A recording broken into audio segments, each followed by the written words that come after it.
Thank you.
The House Committee on the Judiciary will come to order.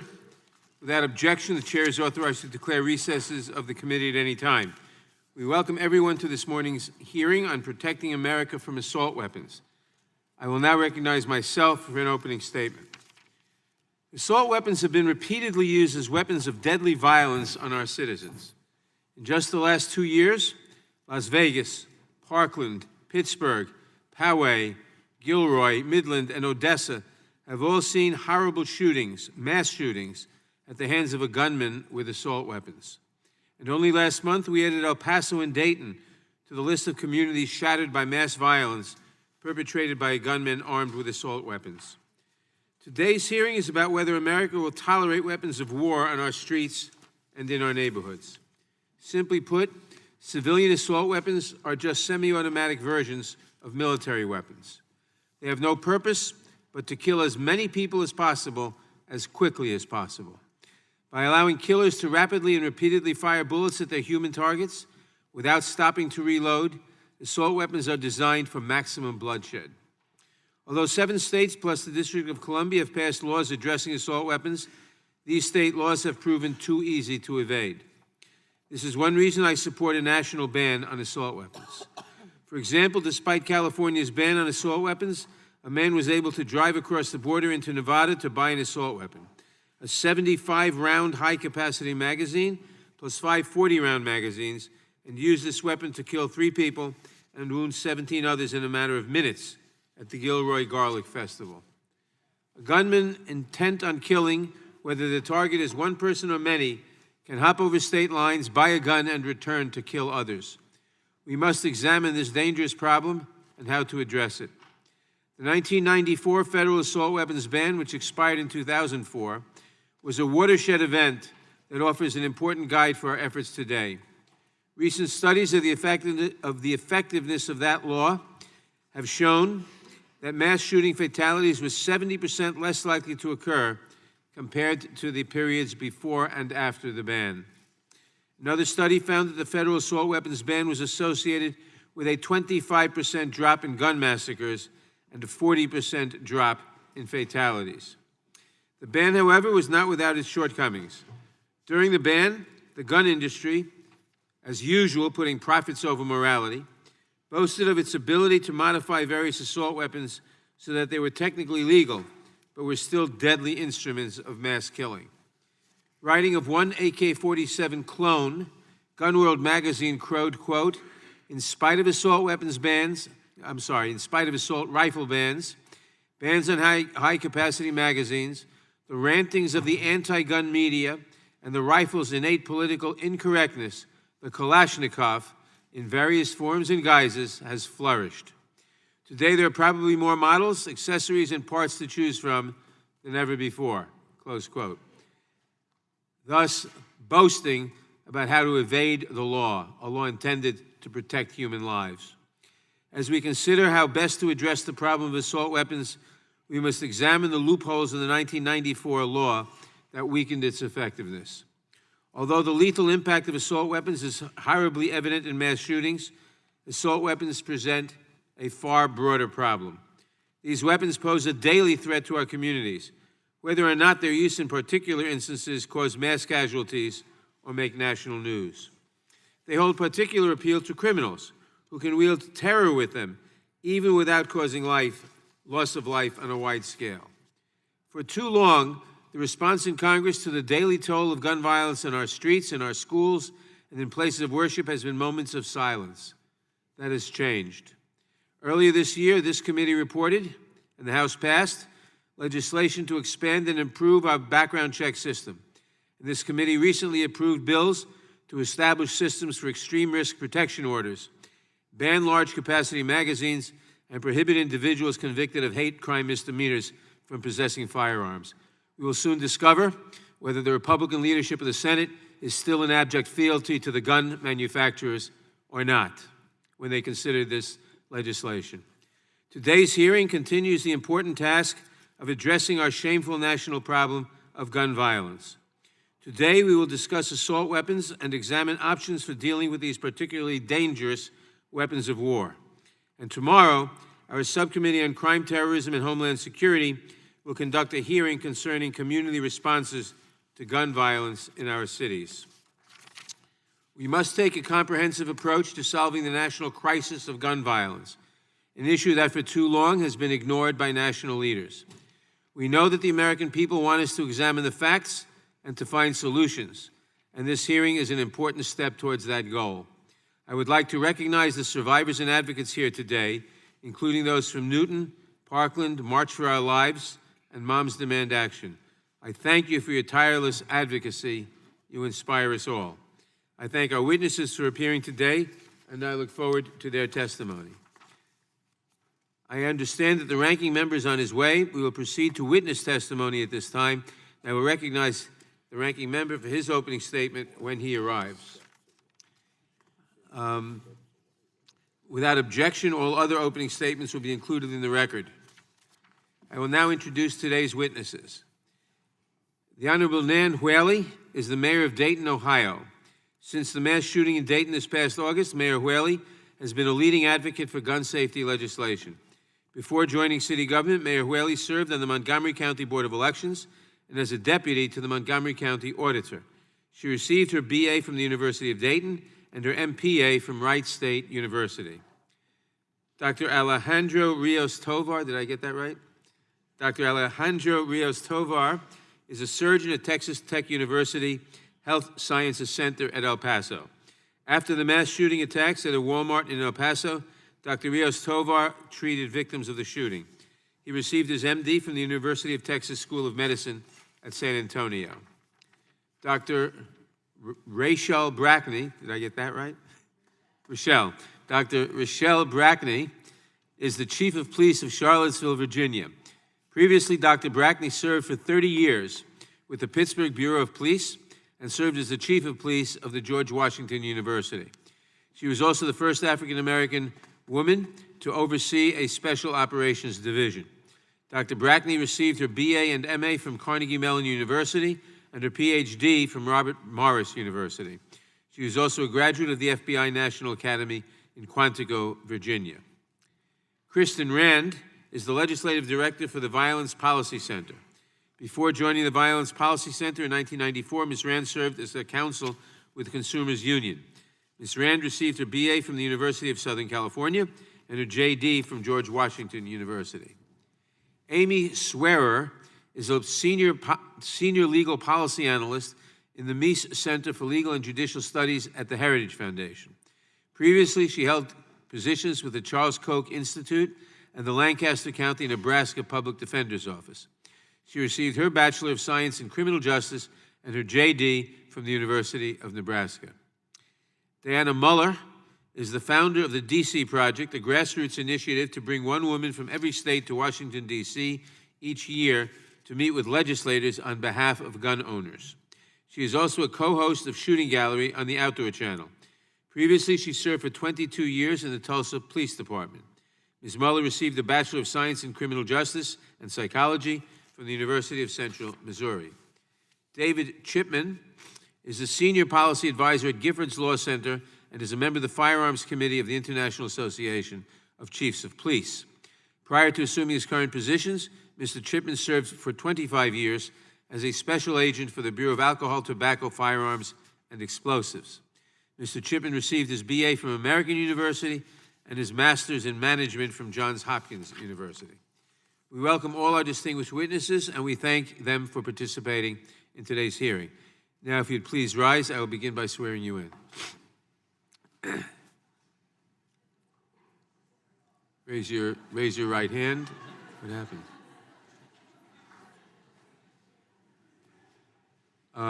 Do you swear or affirm under penalty of perjury that the testimony you're about to give is true and correct to the best of your knowledge, information, and belief, so help you God?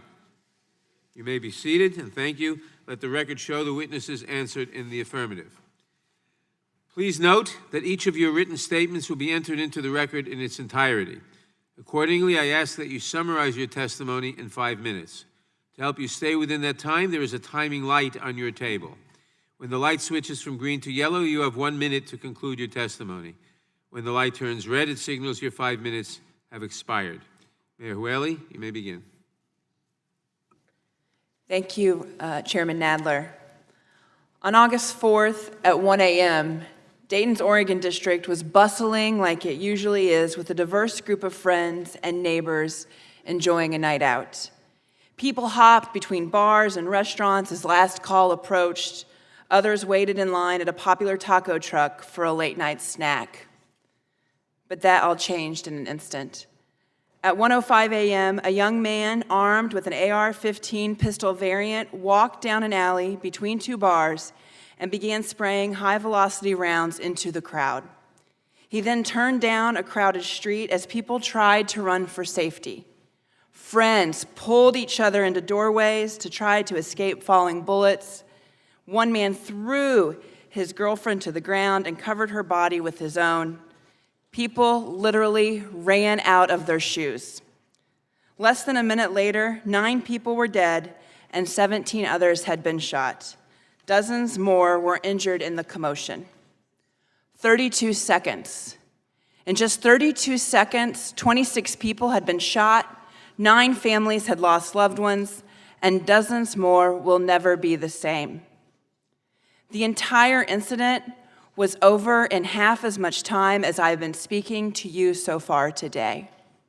In those 32 seconds, the shooter's weapon did exactly what it was designed to do: kill or injure as many people as possible in the shortest amount of time.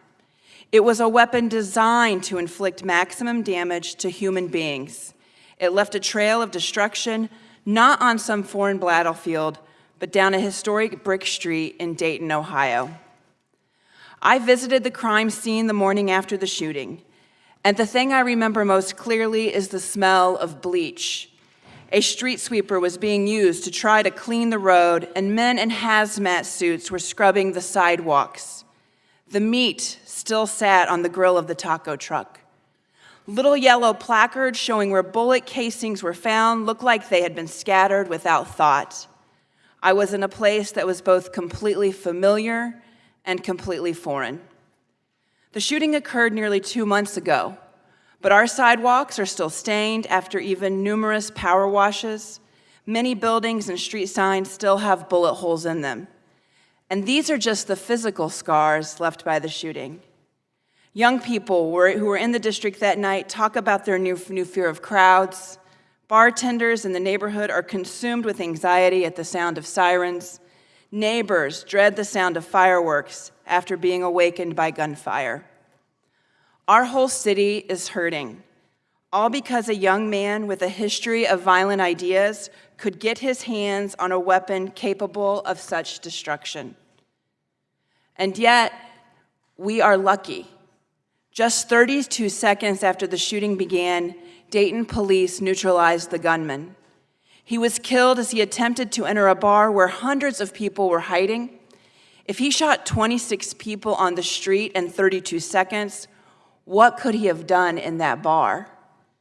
We are so lucky that 7 Dayton police officers were less than a block away when the shooting began.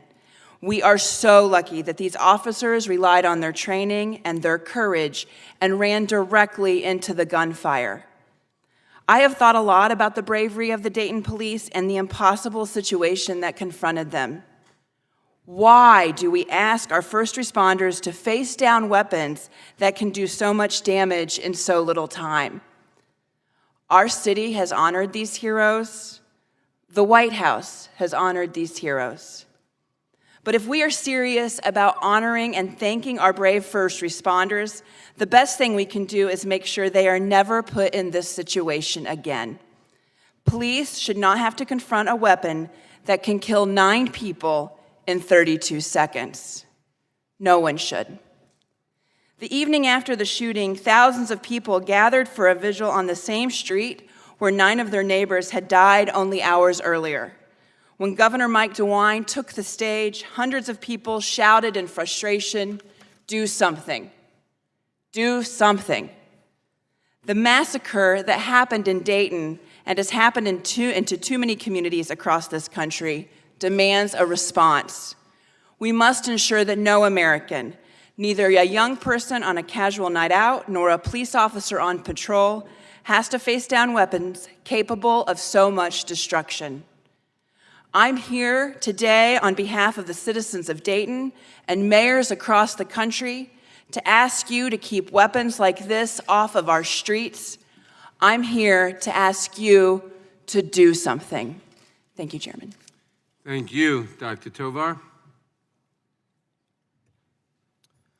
Chairman Nadler, Vice Chair Scanlon, Ranking Member Collins, and distinguished members of the House Judiciary Committee, thank you for the opportunity to come before you today and to participate in this hearing. I've been a trauma surgeon and the Associate Trauma Medical Director at the University of Medical Center of El Paso for the past 2 years.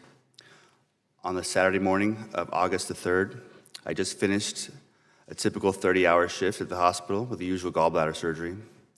I picked up a McDonald's on the way home, looking forward to eating, getting some sleep, until Sunday morning when I'd have to do all over again. Just after I got home at 10:55 a.m., I received a text message from my chairman of surgery who was out of town. Active shooter, Walmart, unknown number of victims. Honestly, I didn't think much of it. I had an active shooter alert the month earlier, and the SWAT team only brought in 1 victim at the time. Dr. Susan McLean, my mentor and the trauma surgeon in the hospital, could surely handle this. A text 2 minutes later was sent to all surgeons in our group. If anybody is in El Paso, go to the hospital. There's an active shooter, and we will get at least 4 or 5 victims. By the time this text was sent, I would learn later the shooting was over in just about 20 minutes, and more than 20 people were killed, more than 20 were injured, and countless lives would be changed. I ran red lights and sped to the hospital. I knew that most of these patients would require immediate surgery, and I was trying to coordinate who would be there to help operate. By the time I arrived, each of our 6 trauma bays had patients each needed surgery. Dr. McLean was already in the operating room with one of them. The one that drew my attention was a patient with CPR in progress. She had been talking just a few minutes before, and now from a shoulder wound, she was lifeless. My resident and I quickly and methodically cut open her chest to begin manual cardiac compressions. 3 liters of blood immediately spilled to the floor, and after working for several minutes, I knew our efforts were futile, and I had to pronounce the time of death. Just 10 minutes after I arrived to the hospital, the look of disappointment in my resident's eyes ate at me, but I couldn't process that now. We had more to do. I'm not a military surgeon, but what I saw looked like a war zone. Small gunshot wounds in the legs amounted to huge areas of cavitation and exit wounds larger than a grapefruit. I'd never seen anything like this before. How could a firearm create this type of destruction? The next woman I treated was calmer than the rest. She had a third of her pelvis shattered into dozens of pieces. Multiple holes in her large and small intestine were too extensive to be repaired. In damage control surgery, decisions have to be made to remove parts of intestine instead of sewing the holes closed when there are more pressing issues to be addressed. In this case, it was clear that none of this intestine could be salvaged. We packed with temporary dressing when she was stabilized and planned to return to surgery in a day or two to reassess for any missed injuries. I have treated countless patients with gunshot wounds from small firearms. In those cases, sometimes it's even difficult to find the holes because of how small they are and the clean-cut appearance that it looks like a pencil made them. Here, it was not so. We had 14 patients come in the span of 34 minutes. The other main hospital in town received 11 patients. 7 of our patients went straight to the OR for surgery in that single hour, and most had to return to the operating room several more times. And their journey is still not done. In the next few months, temporary colostomies, multiple orthopedic types of procedures will have to be reperformed and reversed and closed. In the aftermath, 22 people lost their lives that day. We did save 13 out of the 14 patients that arrived to us, but that first patient haunts me every night. I wish I could have done more, and I blame myself for her death. I saw her autopsy recently to try and get some closure. She was protecting her child, and so she was actually shot in the back and through her shoulder. She had a hole the size of a baseball at the top of her lung. Her subclavian vessels were essentially non-existent. If this injury had been caused by a smaller firearm, she may have had a chance at survival, but there is absolutely nothing I could do to fix that kind of devastating injury. I hope that she died knowing that she protected her child from the same fate. Thank you, Chairman. Thank you, Chief Brackney.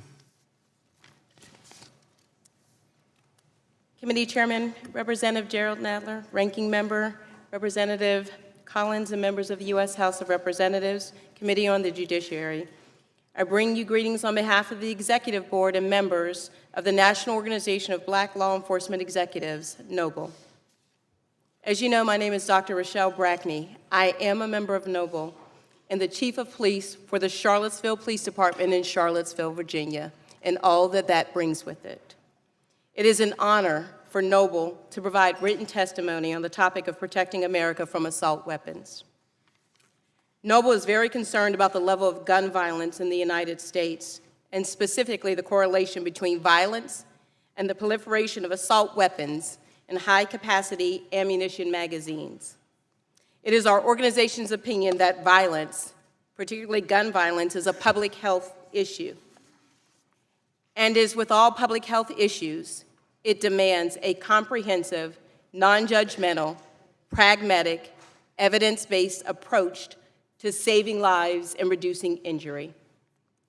Noble, along with other organizations such as the National Law Enforcement Partnership to Prevent Gun Violence, of which we are a member, is committed to addressing the pervasive nature of gun violence and its horrific impact on the communities across America.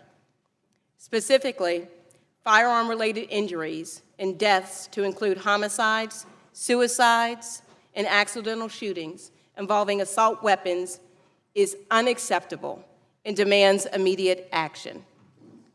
To be clear, Noble defines assault weapons as semi-automatic guns with a high-capacity ammunition magazine designed for military use.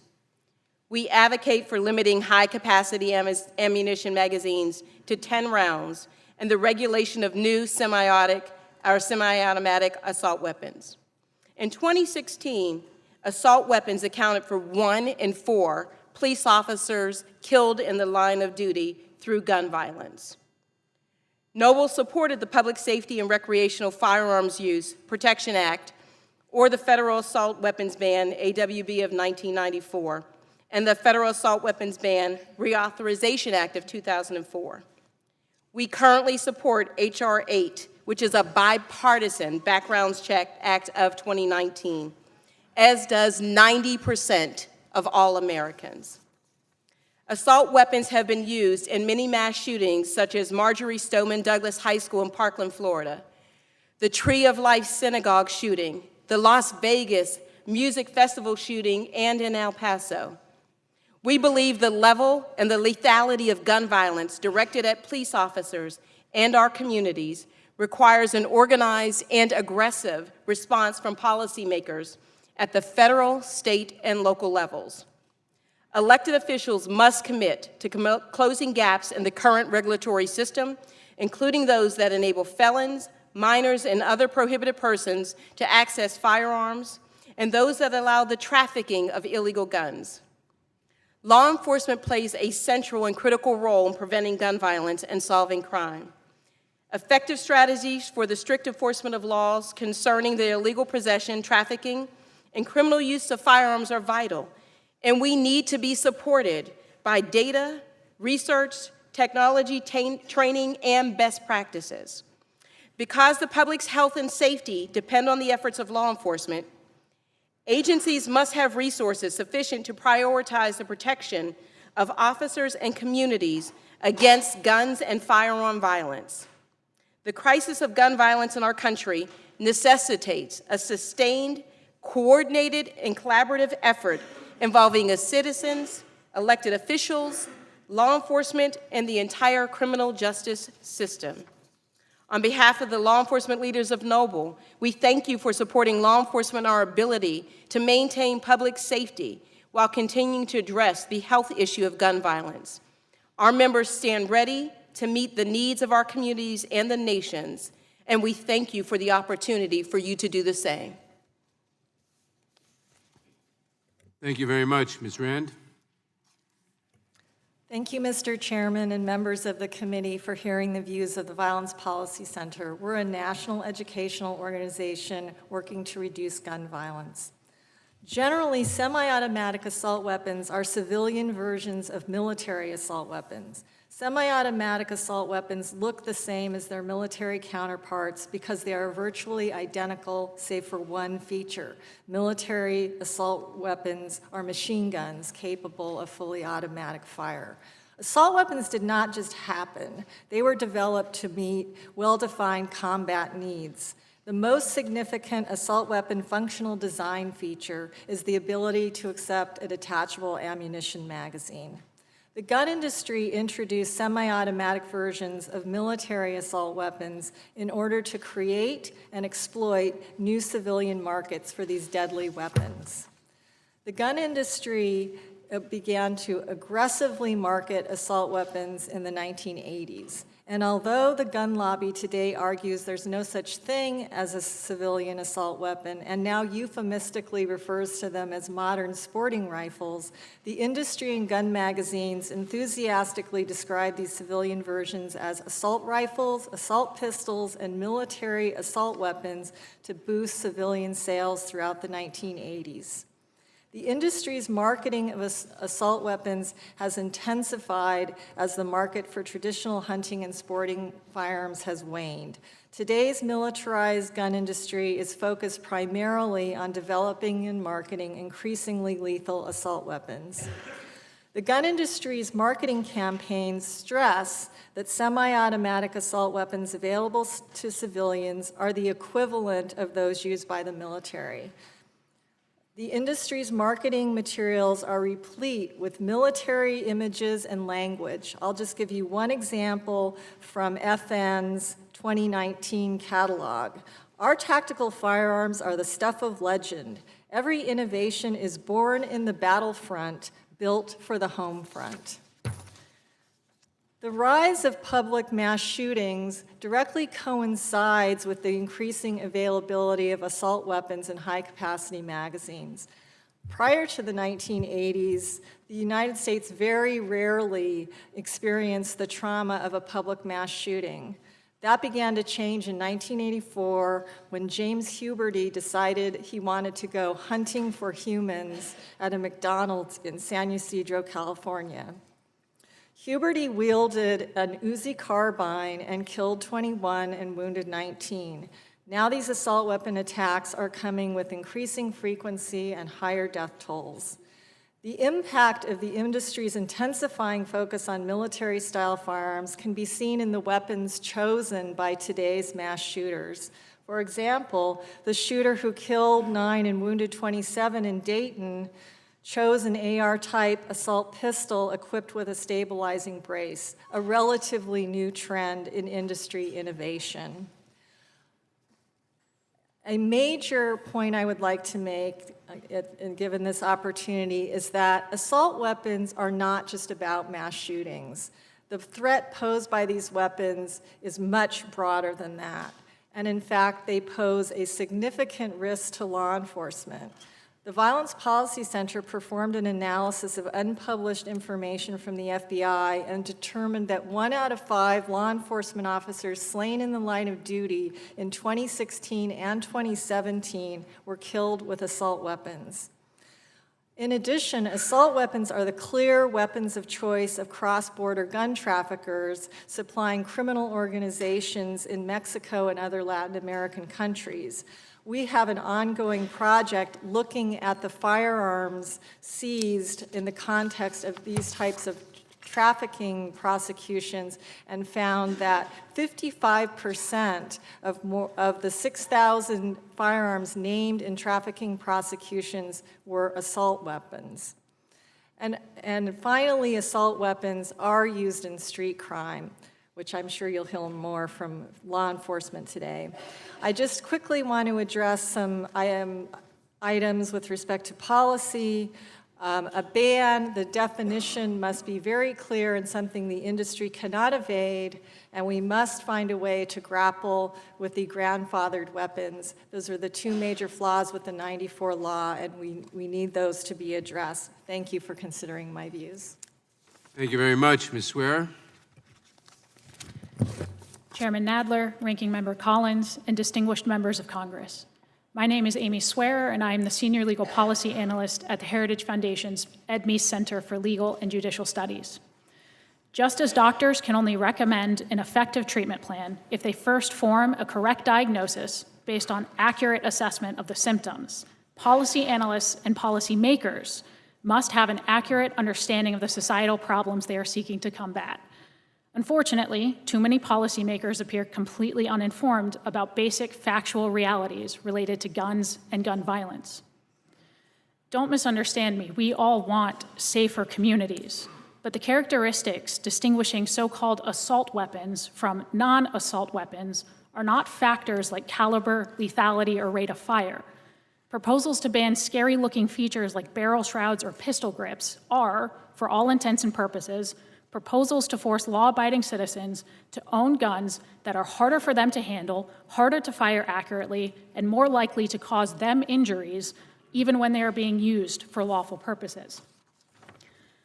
Moreover, semi-automatic rifles are not a meaningful driving factor behind rates of gun violence.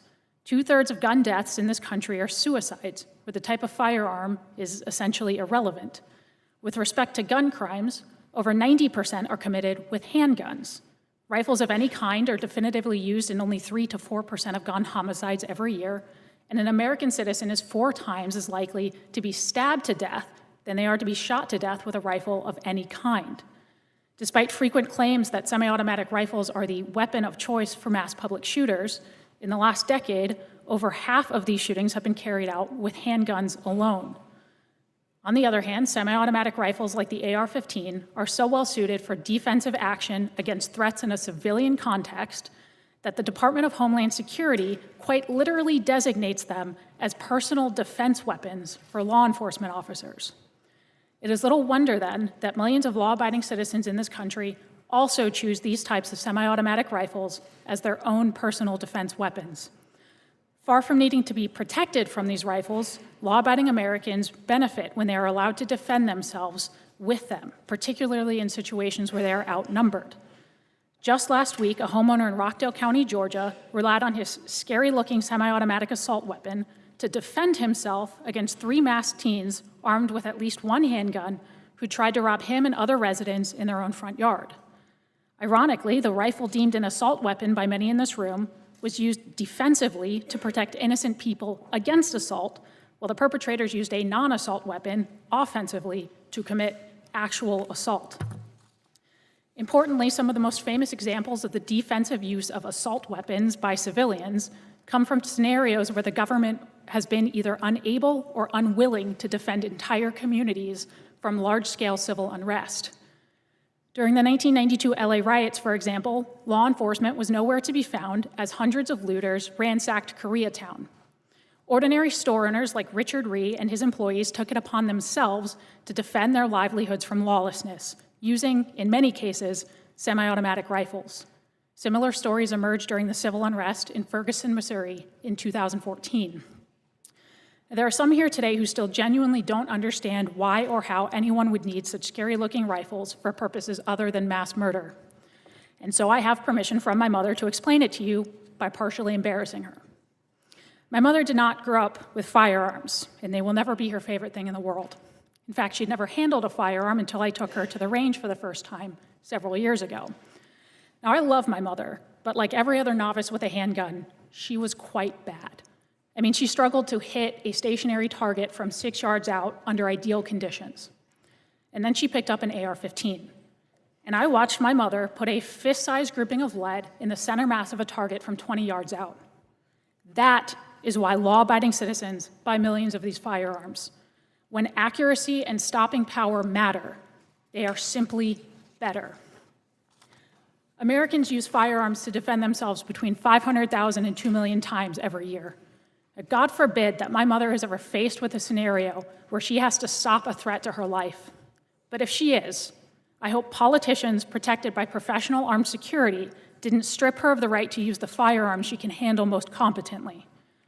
Frankly, I hope she has in her hands the scariest-looking assault weapon she can find, so that we can both be confident in her ability to end the threat.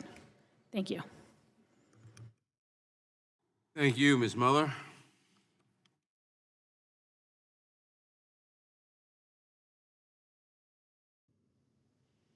Details. Thank you, Chairman Nadler and Ranking Member Collins. I'll acknowledge him even though he's not here, and committee members. My name is Diana Muller, and I'm an ordinary American, one who has had different life experiences that bring me here today as a dissenter of any new gun control laws, including the assault weapons ban. After 22 years as a police officer with assignments that included patrols, street crimes, gangs, and narcotics, I retired to focus on a second career as a professional shooter, and I've had the honor to represent our country on an international stage. 4 years ago, I came to this town as a tourist, and during a haphazard meeting with my congressman, I asked if there was anything I should be doing to dispel the information about guns and gun owners that's running rampant on Capitol Hill. From there, the DC Project was born, an educational and nonpartisan effort of 50 women, one from every state, meeting their legislators as gun owners and Second Amendment supporters. We are as diverse as any cross-section of America. Many of our women, like victims of these mass public murders, have endured unspeakable violence themselves or lost loved ones. Their stories are similar to Kate Nixon's.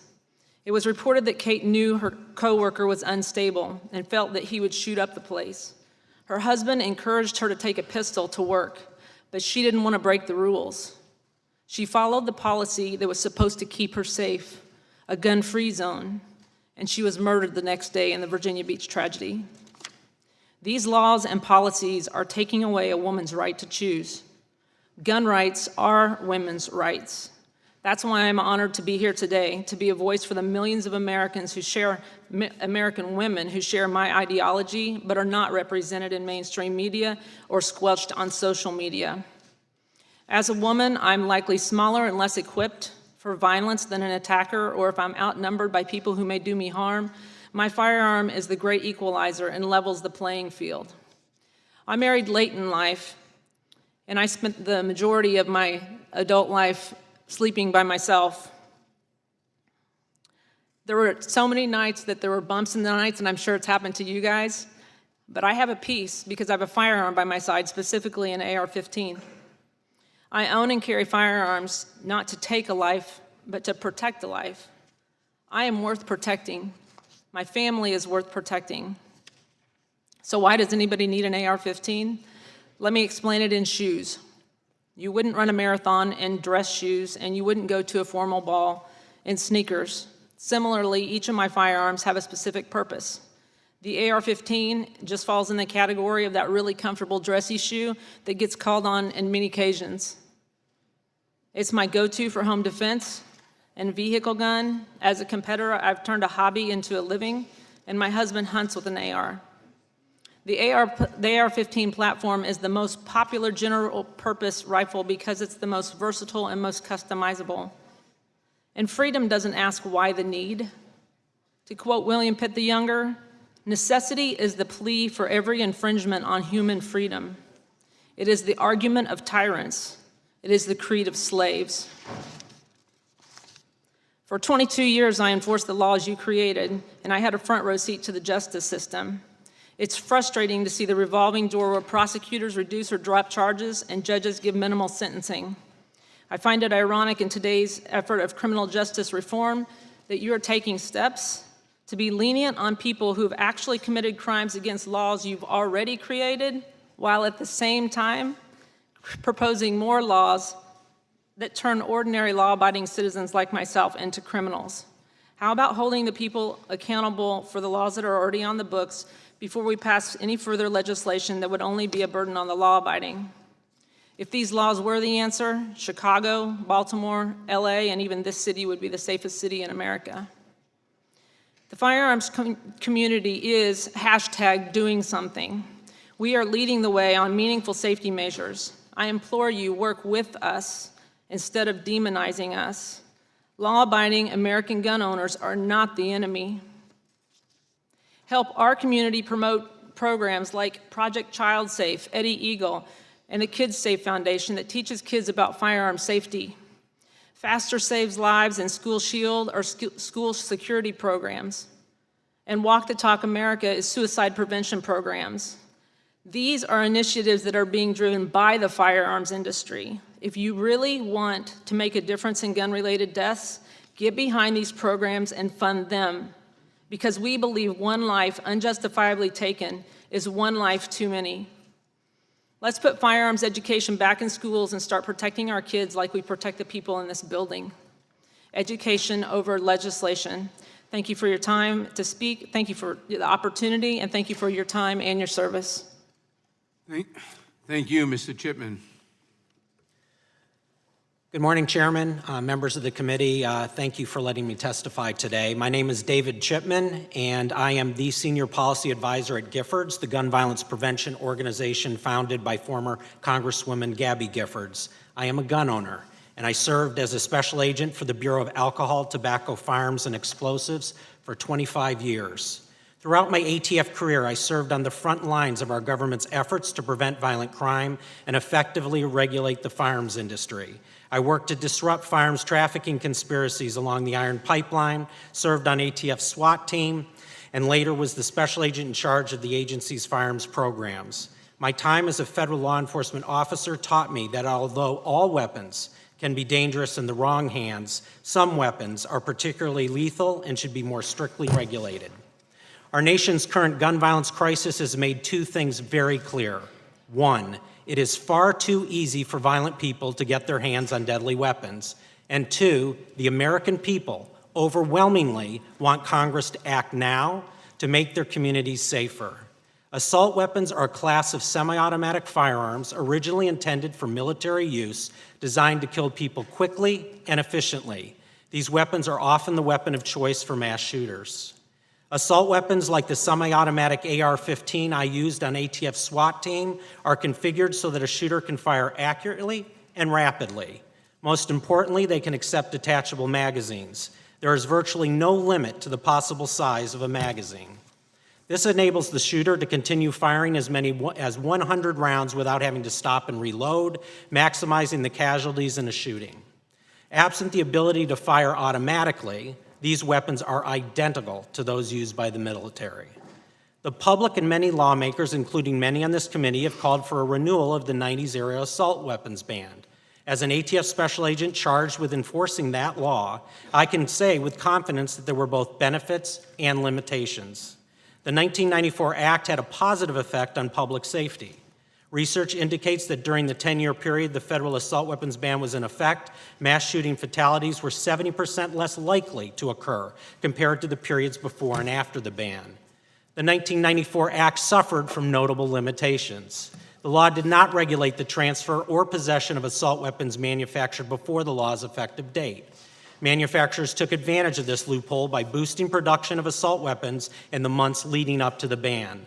Consequently, while the law was in place, assault weapons were regularly resold through private transactions, undermining its effectiveness. However, we rarely saw the kinds of mass shootings we're seeing today. Since the assault weapons ban expired in 2004, the gun industry has continued to design and sell more dangerous weapons. For instance, during the 1990s, assault pistols like the Tech-9 fired 9mm handgun rounds. Modern AR and AK pistols like the weapon used in Dayton and earlier this year to kill a Milwaukee police officer fire rifle rounds. We currently do not have a reliable count of how many assault weapons are in circulation. Estimates are in the tens of millions.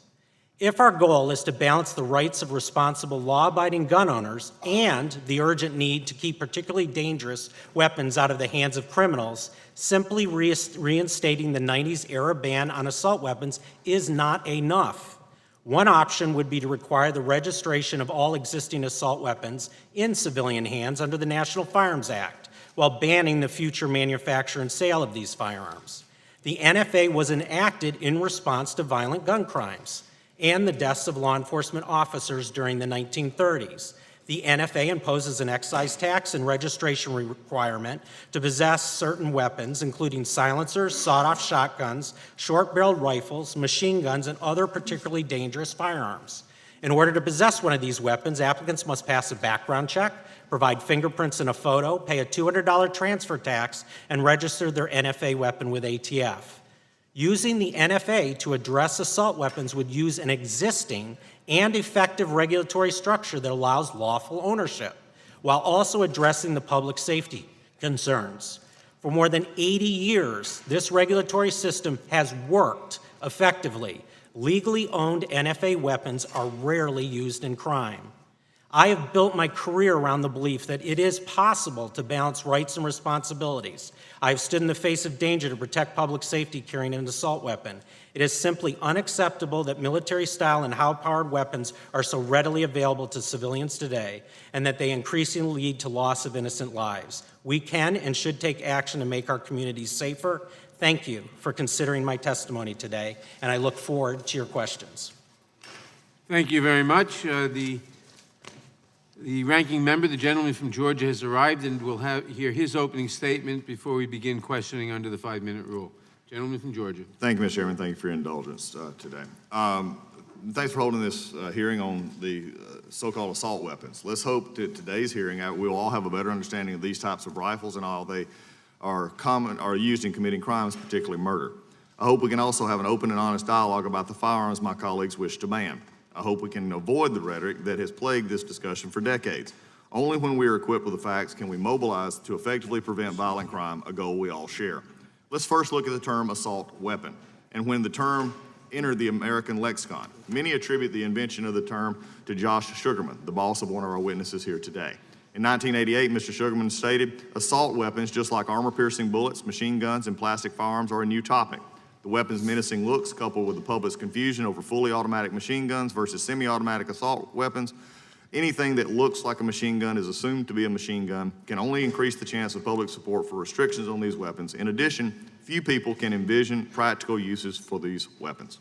Assault weapons, however, are not assault rifles. Assault rifles are rapid-fire, magazine-fed rifles designed for military use. They are shoulder-fired weapons that allow the shooter to select between settings, semi-automatic, requiring the operator to pull the trigger for each shot, and fully automatic, allowing the operator to hold the trigger as the gun fires continuously or in 3-shot bursts. As Mr. Sugarman's statement indicates, the so-called assault weapons are semi-automatic. They aren't assault rifles, and they can't be used as a fully automatic assault rifle. Semi-automatic firearms require you to pull the trigger each time for each shot, just as a pistol requires one trigger pull per shot.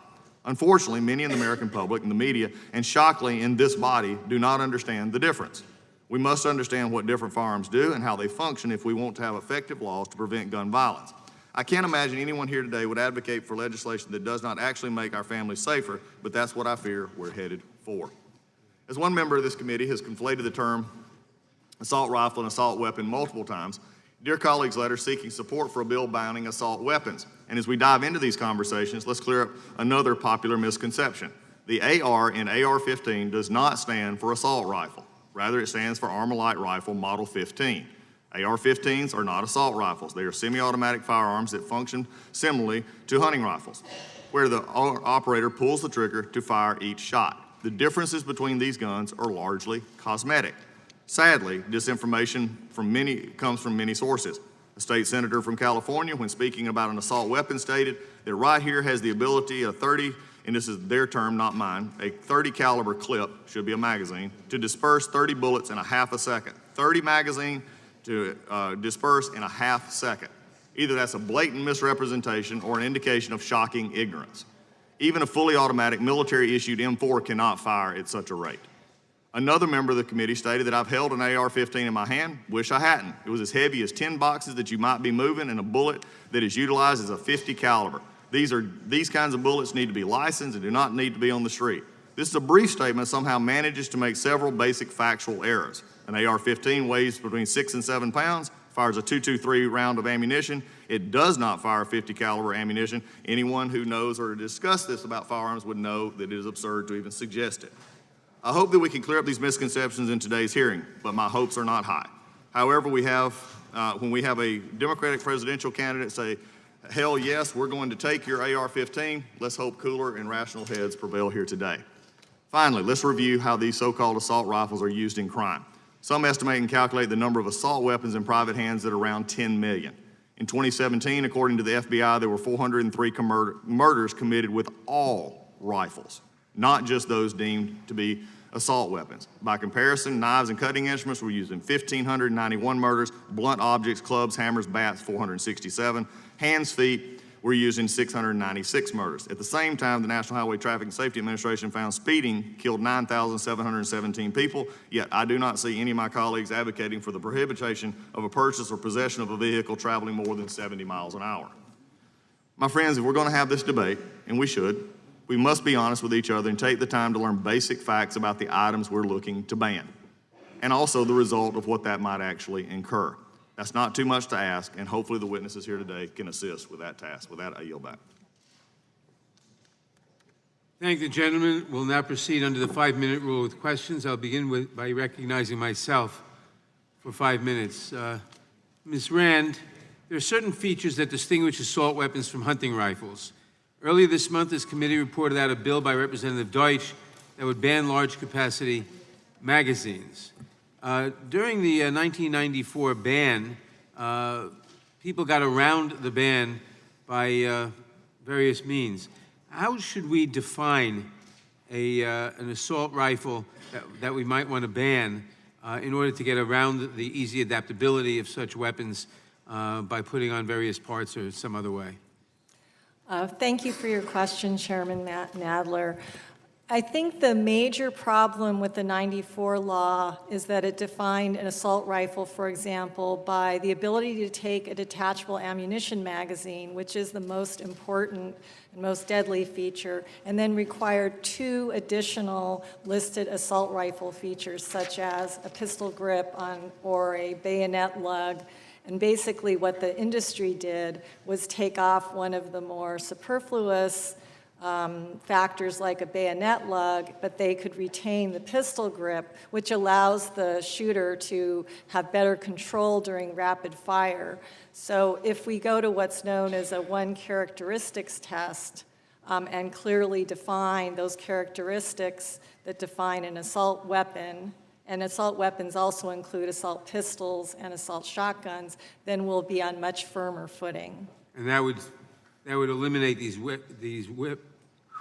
weapons that we commonly refer to as assault weapons, and that can cause these mass casualties. Yes, I believe that a good definition, coupled with an effective magazine ban — you cannot overstate the importance of a magazine ban — would do the job to ban assault weapons. Thank you. Mr. Chipman, assault weapons have become the favored weapon for many mass murders. These weapons are also preferred by individuals who commit crimes in our communities. What impact did the 1994 assault weapons ban have on improving public safety in general? And what could we expect if we repeated that in a more effective fashion? I think there are 2 things involved. First, when looking at mass shootings, we see that 70% less likely to be killed in a mass shooting during that period. When I was at ATF, what I did see was an impact on the availability of assault pistols, which we were seeing more daily as a threat to everyday gun violence on the streets, things like the Tech-9.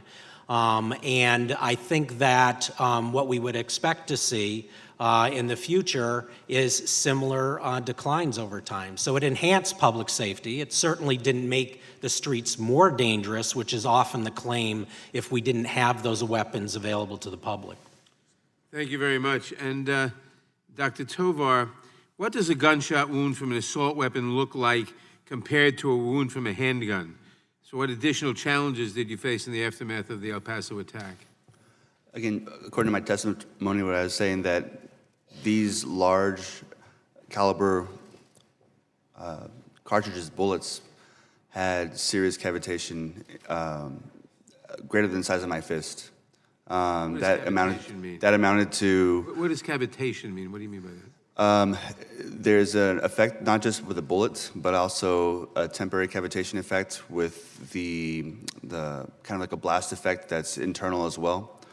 With my experience with handgun gunshot wounds, which are traveling at a lower velocity, I see that it's straight through and through and not as significant as damage that can be readily identified, readily fixed in the operating room. I haven't seen anything like this before this mass shooting, and I haven't seen anything since then. And that's because of the greater velocity of an assault rifle bullet? That's my understanding, yes. Thank you. And Mayor Whaley, I commend you for your leadership in the wake of the Dayton shooting. Beyond physical injuries or death, what effect did the mass shooting have on your community?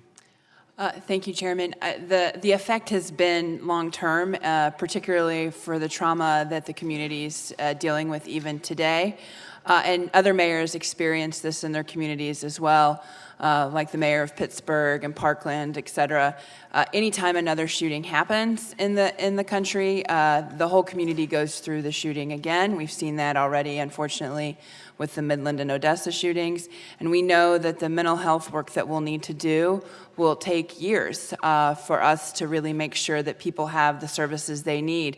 This is an area of town where young people and people of a great diverse community come together, and we're really concerned that they don't have medical access to the mental health services they need, and we're trying to provide those even today.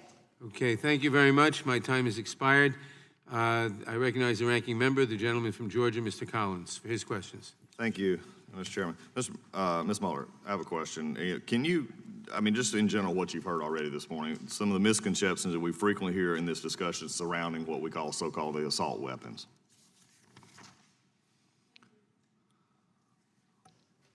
I'll get this down before we end.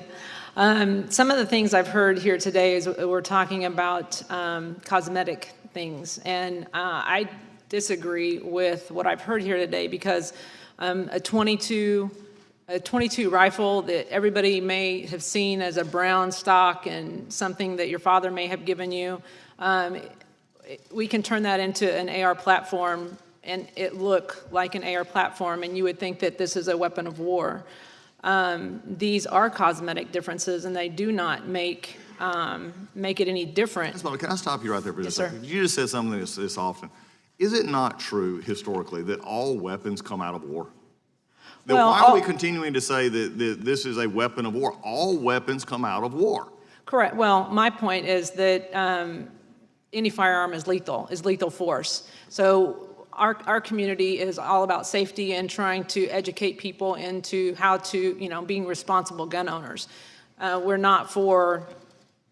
Well, I think the issue is when you came out, with the old Flint muzzleloader, you come into the bolt action of the World War I, you come out, these were all started in, from a perception of protection and for enforcement, whether it be in lawful or in the war. They come from, the idea that all of a sudden they jump from war to the streets is when they came home from World War I, they wanted to use what they had used in World War I. That's what they used for hunting. This is where it's progressed.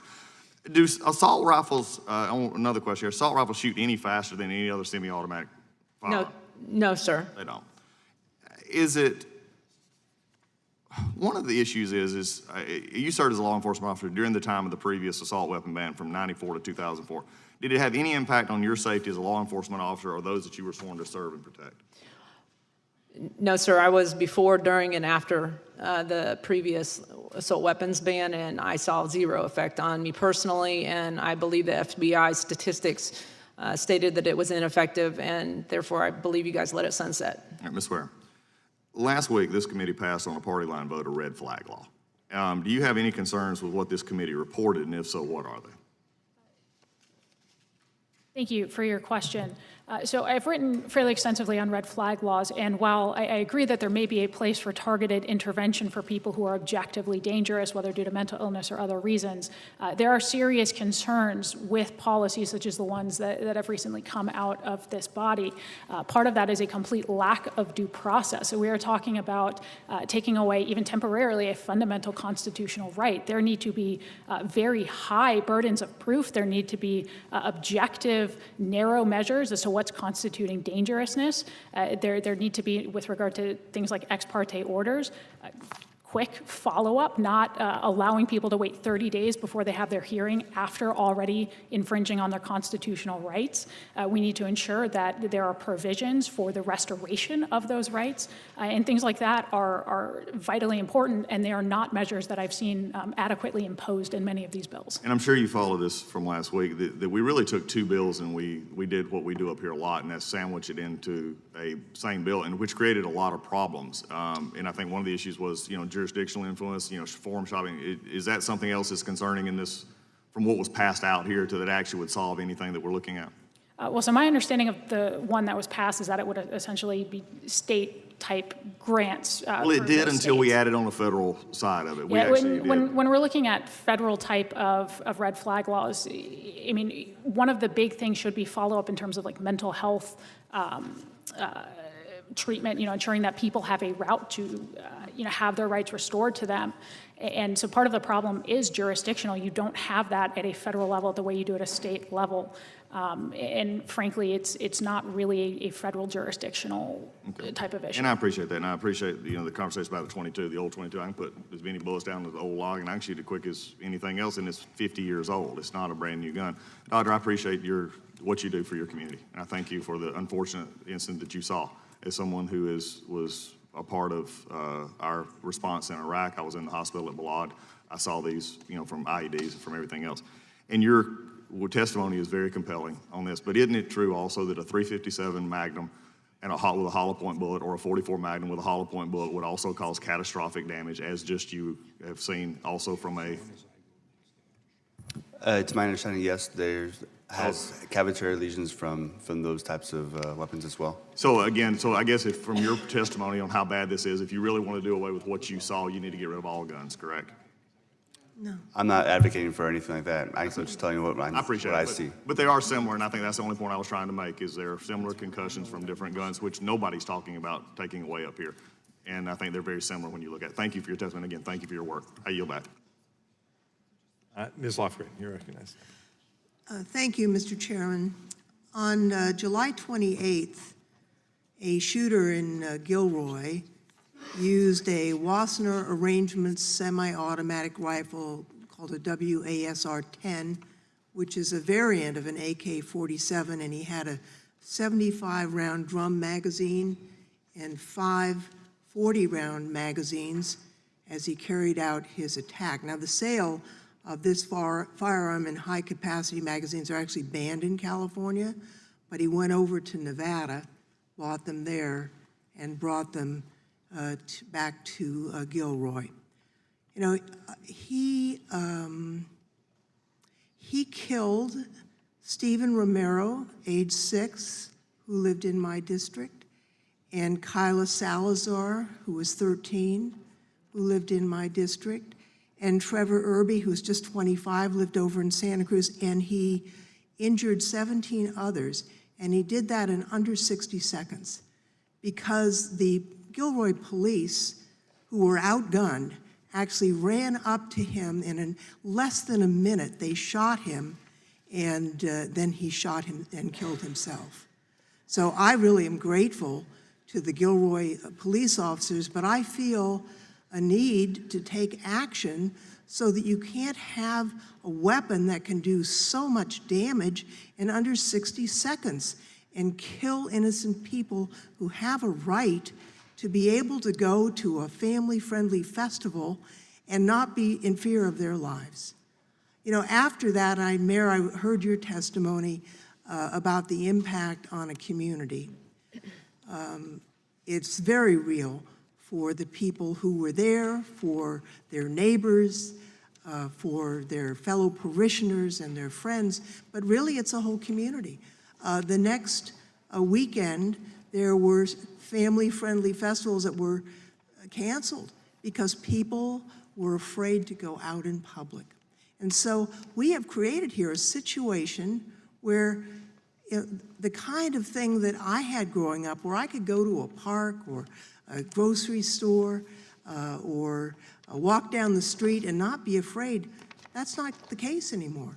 And we have an obligation to make sure that Americans have that same level of freedom that they had when I was a young person. And we failed in that. And that's why we're having this hearing today.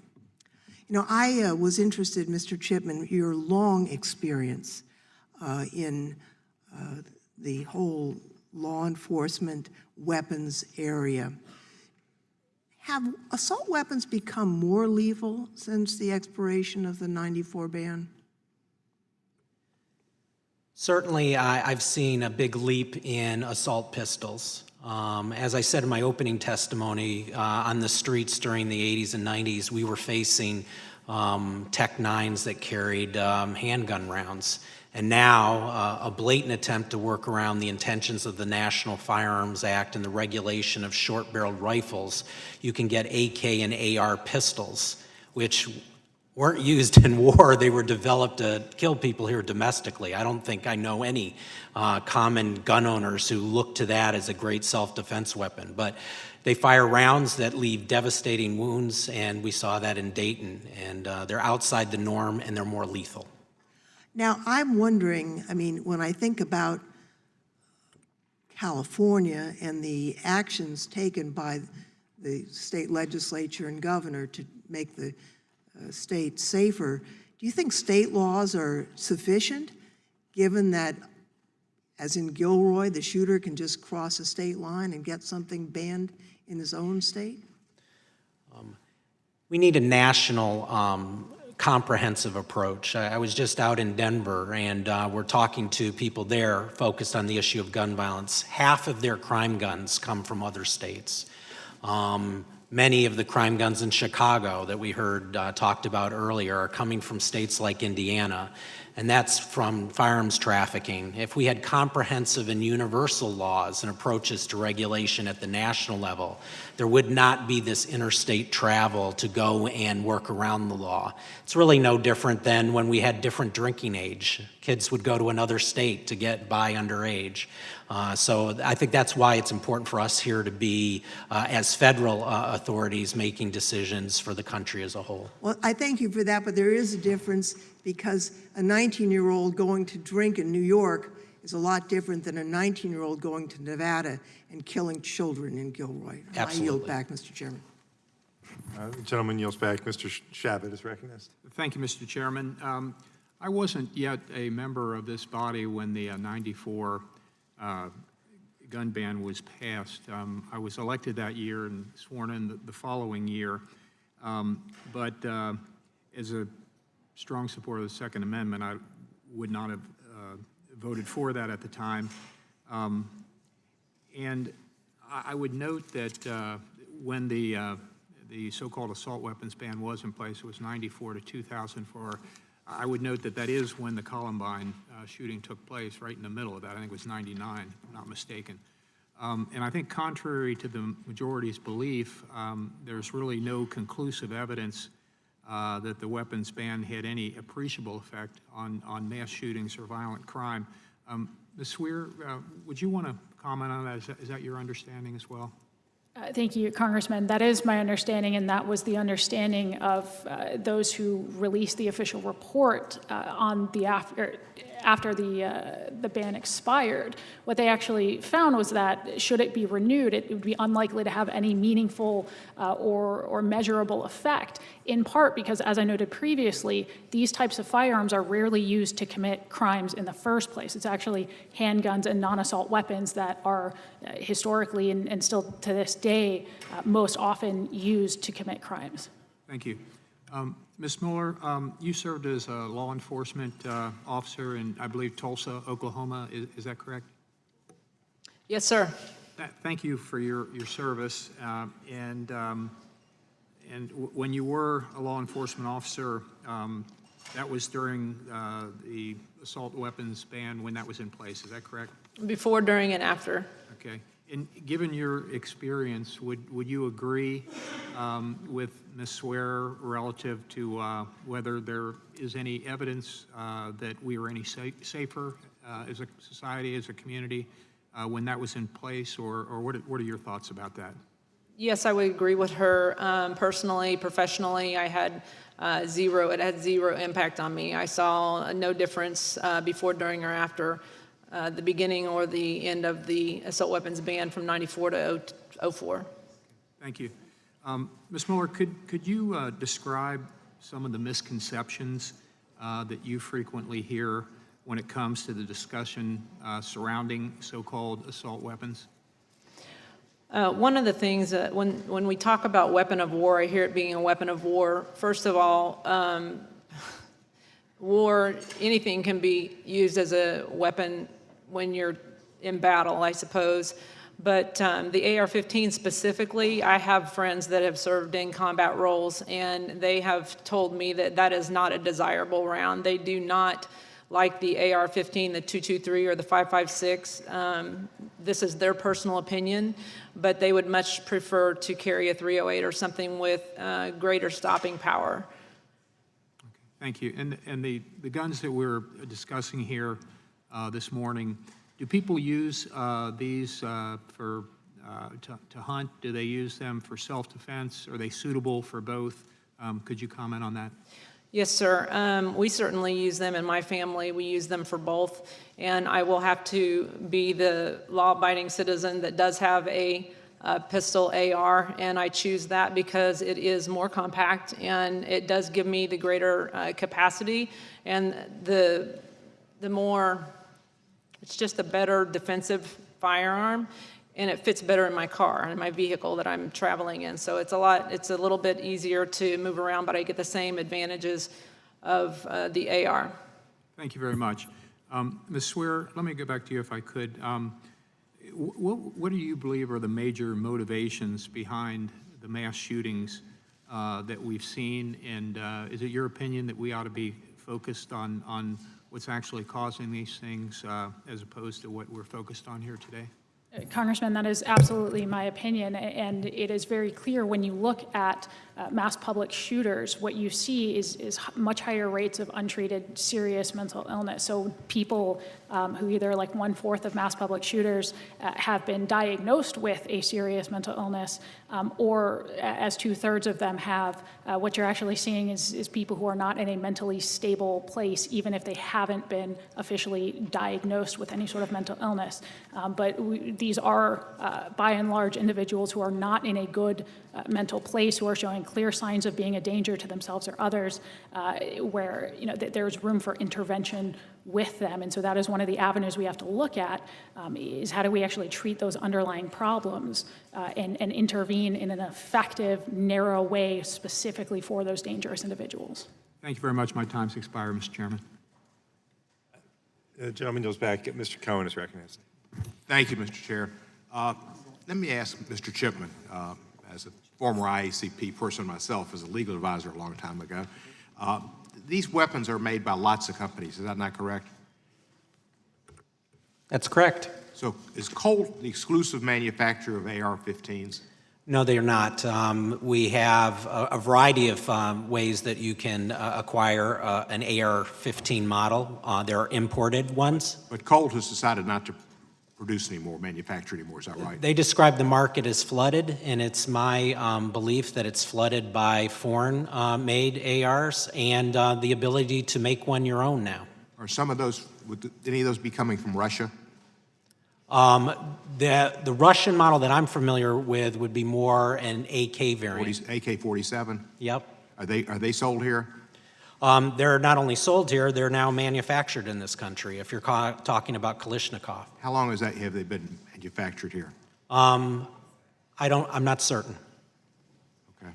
A few years ago, I was in Russia, maybe 3 years ago, and there was an effort then by the Russian government to try to change our policies and get more Kalashnikovs sold in this country. Do you know what they would have been trying to do? This was before the election of President Trump. I was there during Obama's term. Sure.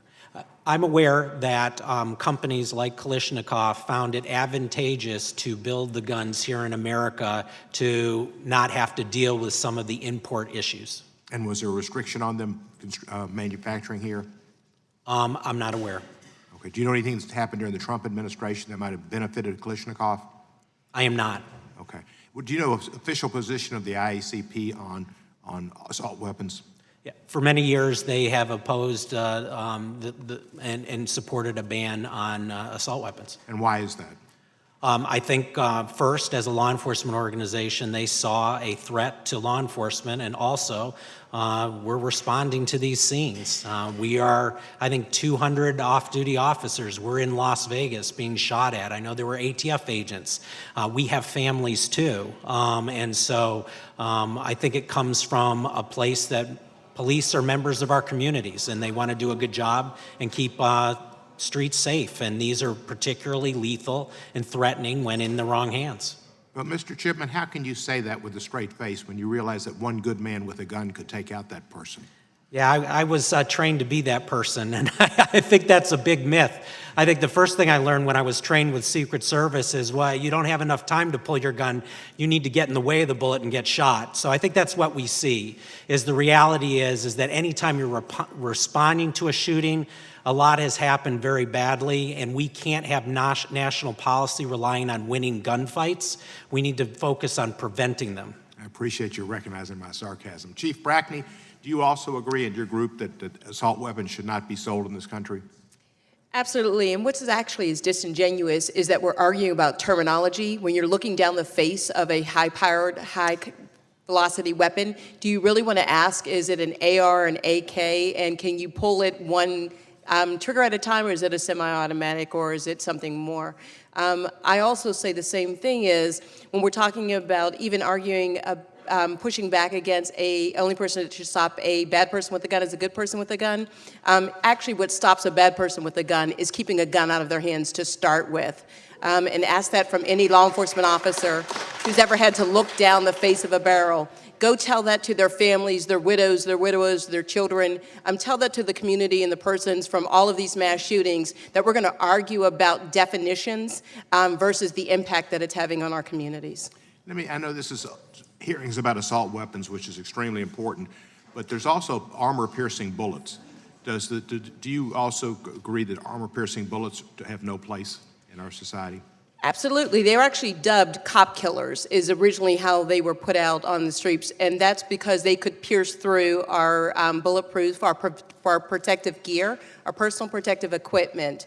So absolutely, and the organizations that I represent and am a part of, PERF, IACP, Noble, and all of the other ones, we stand firmly behind that there are no place in society for the type of weapons that can do the type of damage to not only law enforcement, but to the community at large. Mr. Chipman, you agree with that? That's the ICP position? Yeah, absolutely. And there are ammo to defeat armor, like military armor, and then there are rifle rounds that defeat ballistic vests we wear that are typically rated to defend against handgun rounds. I thank each of you for your testimony and your service, and I stand with the police and the sheriff's department and not with the NRA. The gentleman yields back.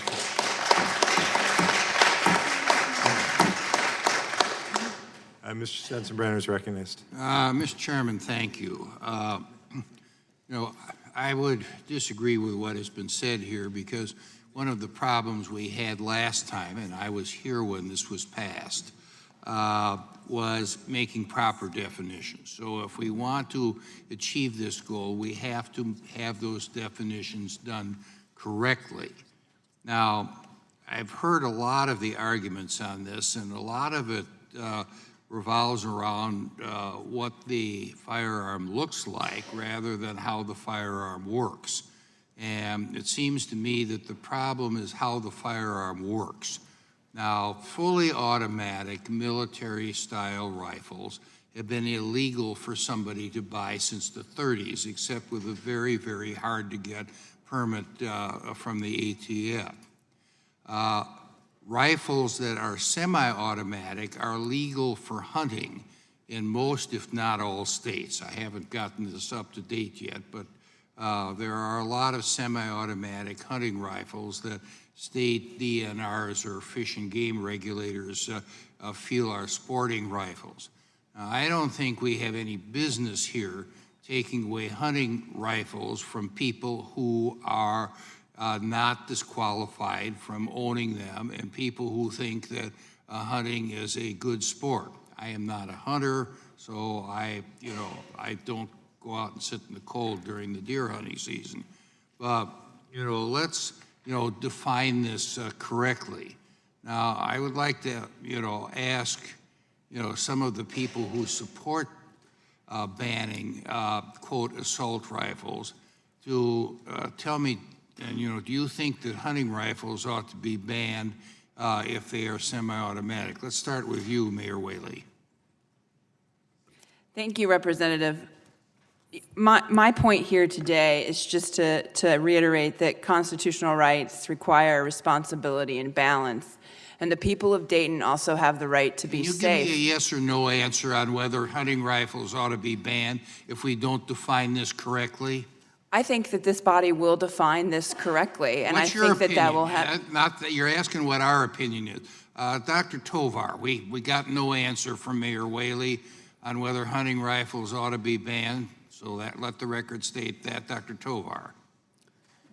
So the question is, should hunting rifles be banned? Yes. Is that the question? Yes. I agree Yes or that no? there should be a definition of what a so-called assault rifle is. A so-called weapon. Let's answer the question.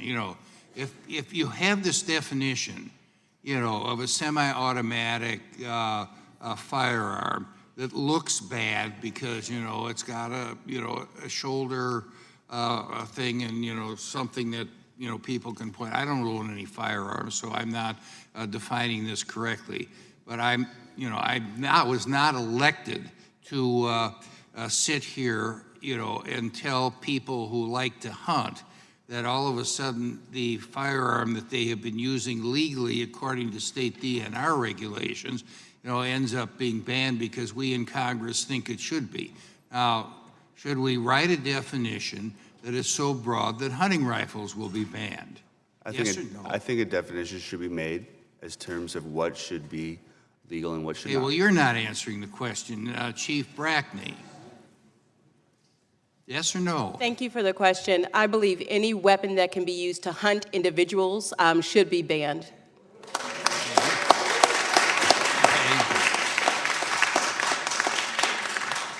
Well, that's not what the Virginia DNR says. Ms. Rand.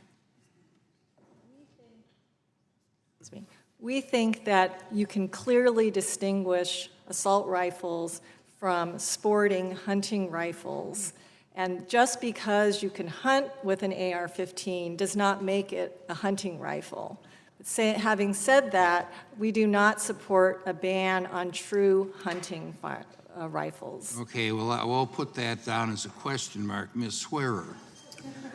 If the question is whether hunting rifles should be banned just because they are semi-automatic, the answer is no. And I would point out that, again, when we're talking about functional difference between hunting rifles and assault weapons, we're not talking about lethality, we're not talking about caliber, we're talking about things like pistol grips and barrel shrouds that don't change the functional mechanics. And so I would say, no, we shouldn't be banning hunting rifles just because they have pistol grip and they're easier to use. Ms. Mueller, and then my time will be up. No. I yield back. Gentleman's time has expired. I'd like to briefly address the members of the audience in the hearing room. We welcome your respect and your right to be here. We also, in turn, ask for your respect as we proceed with the business of the committee, and it's the intention of the committee to proceed with this hearing without disruptions, and we ask everyone to respect that. Mr. Cicilline, you're recognized for 5 minutes. Thank you, Mr. Chairman. Thank you for holding the first hearing on assault weapons in 20 years. There's a reason why assault weapons have become the weapon of choice for mass killers. They're weapons of war designed to kill as many people as possible in as short a time as possible. On August 4th, a shooter used a lawfully purchased AR-15 style assault rifle to take the lives of 9 people and injure 27 more people in less than a minute in Dayton, Ohio. Just one day earlier, a gunman legally purchased an AK-47 style rifle and within minutes killed 22 people and injured 27 in a Walmart in El Paso. And on July 28, 2019, a gunman legally purchased an assault weapon weeks before killing 3 people and wounding 12 people at the Gilroy Garlic Festival in California, with police on the scene in under a minute. In each of these shootings, despite the quick response times and heroic efforts of law enforcement and first responders, 34 people were killed within a week's time and 60 more people injured. And this does not even begin to account for the mental health consequences that these shootings have on survivors and the impacted communities. I want to welcome all the wonderful advocates who are here, the family members who have lost loved ones to gun violence, and thank you for being here and for being such a powerful voice in this debate. I particularly want to acknowledge Mayor Whaley and thank her for her graceful and strong leadership in a very difficult time. I reintroduced H.R. 1296, the assault weapons ban of 2019, to address the harm that mass shootings have on our communities and to keep the American people safe from senseless acts of violence. This bipartisan legislation with 211 co-sponsors prohibits the sale, transfer, manufacture, and importation of semi-automatic weapons and ammunition feeding devices capable of accepting more than 10 rounds while protecting hunting and sporting rifles and assault weapons used by members of the military and law enforcement. There are 215 weapons that are exempted in the bill that are sporting rifles and hunting rifles. So this notion that we're going to ban hunters is false. Had the legislation been passed and signed into law, it would have prevented the tragedies we witnessed in Dayton, El Paso, and Gilroy. If you listen to my Republican colleagues on this committee, you would think the assault weapons ban is some radical idea that's never been done before. The truth is it was the law for 10 years, from 1994 to 2004. It passed the House with 38 Republican votes. It worked. And no law-abiding American lost their guns. In mass shootings, 63% more people were killed when shooters used assault weapons or high-capacity weapons rather than other types of firearms. And during the 10-year period of the 1994 assault weapons ban, mass shooting fatalities were 70% less likely than when the ban was in place. With a ban, it's less likely that Americans will be killed while at their favorite band concert, while hanging out at a bar with friends, while praying at their places of worship, while simply going to school. But instead of attacking the problem of mass shootings head on, we're building schools with curved hallways to minimize casualties from an active shooter. And we're sending our kids off to school with bulletproof backpacks. This is sickening. We have an opportunity to do something. We have a solution, one that worked and made a real difference. And I'm going to ask you, Ms. Rand, if you look at this 2016 study by Professor Louis Cleverus of the University of Massachusetts at Boston, he analyzed data on every gun massacre where 6 or more people were shot and killed for 50 years to analyze whether the 10-year-old federal ban on assault weapons had any effect on gun massacres. As you can see, when the ban lapsed in 2004, the numbers of gun massacres shot up with a 183% increase in massacres, 34 massacre incidents, and a 239% increase in massacre deaths. So does that establish, in fact, the effectiveness of the assault weapons ban? Well, I think that the 94 ban definitely had a chilling effect on the industry. It was able to evade the law in certain ways, and your bill addresses all of those things that the industry does, so your bill would be even more effective. But we know from the statistics that there clearly was a reduction in mass shootings. And since the ban lapsed, the industry has only become more and more and more aggressive. And one point I would like to make about the increasing lethality is the huge increase in the capacity of magazines. We very seldom saw 75-round, 100-round magazines. We see those all the time now. Thank you, Ms. Rand. And that, of course, the legislation I proposed has the one characteristic Yes. tech that you previously spoke about. Chief Brackney, on August 14th of this year, 6 police officers in Philadelphia were shot during an 8-hour standoff with a gunman using an AR-15. According to the Violence Policy Center, in 2016, 1 in 4 police officers killed in the line of duty was killed by an assault weapon. And in attacks on law enforcement that resulted in multiple police fatalities, assault weapons killed 75% of those officers. In your opinion, would an assault weapons ban assist law enforcement with protecting themselves and communities from gun violence? Absolutely, and what we also want to consider is these open carry states. It's much easier to identify a person who has an illegal weapon if they're not allowed to have one to start. I wouldn't have to make the distinction whether it's a good person with a gun or a bad person with a gun. Absolutely support it. Thank you. Thank you, Mr. Chairman. I have several unanimous consent requests. The first is a letter of support for the assault weapons ban signed by nearly 150 organizations, including the Newtown Action Alliance and the Brady Campaign. Without objection. I ask unanimous consent to have a study by the Violence Policy Center that shows 1 in 4 law enforcement officers slain in the line of duty by an assault weapon. Without objection. Ask unanimous consent that this report of a 2018 study published in the Journal of Trauma and Acute Care Surgery, which found that mass fatalities were 70% less likely to occur during the 1994 assault weapon ban period. Without objection. An article reflecting a poll by Morning Consult showing 70% of Americans, including the majority of Republicans, support an assault weapons ban. Without objection. And finally, a Fox News poll that shows 67% of Americans support an assault weapons ban. Without objection. Thank you, Mr. Chairman. I yield back. Gentleman yields back. On behalf of the American Gentlemen. rifle owners, AR-15s, and other rifles like that are common use. The United States are protected gentleman. by the Second Amendment prescribed by the Supreme Court. We will not comply with any efforts by the Democrat and leftists. We will not comply with any efforts to ban or confiscate our legally If you can owned comply with if you can comply with the officer. We will not give them up. I speak on behalf of millions of others who will not comply. Bye-bye. Radicals have this plan to... Fortunately, we're still a country of laws, sir. The gentleman will suspend. Bye.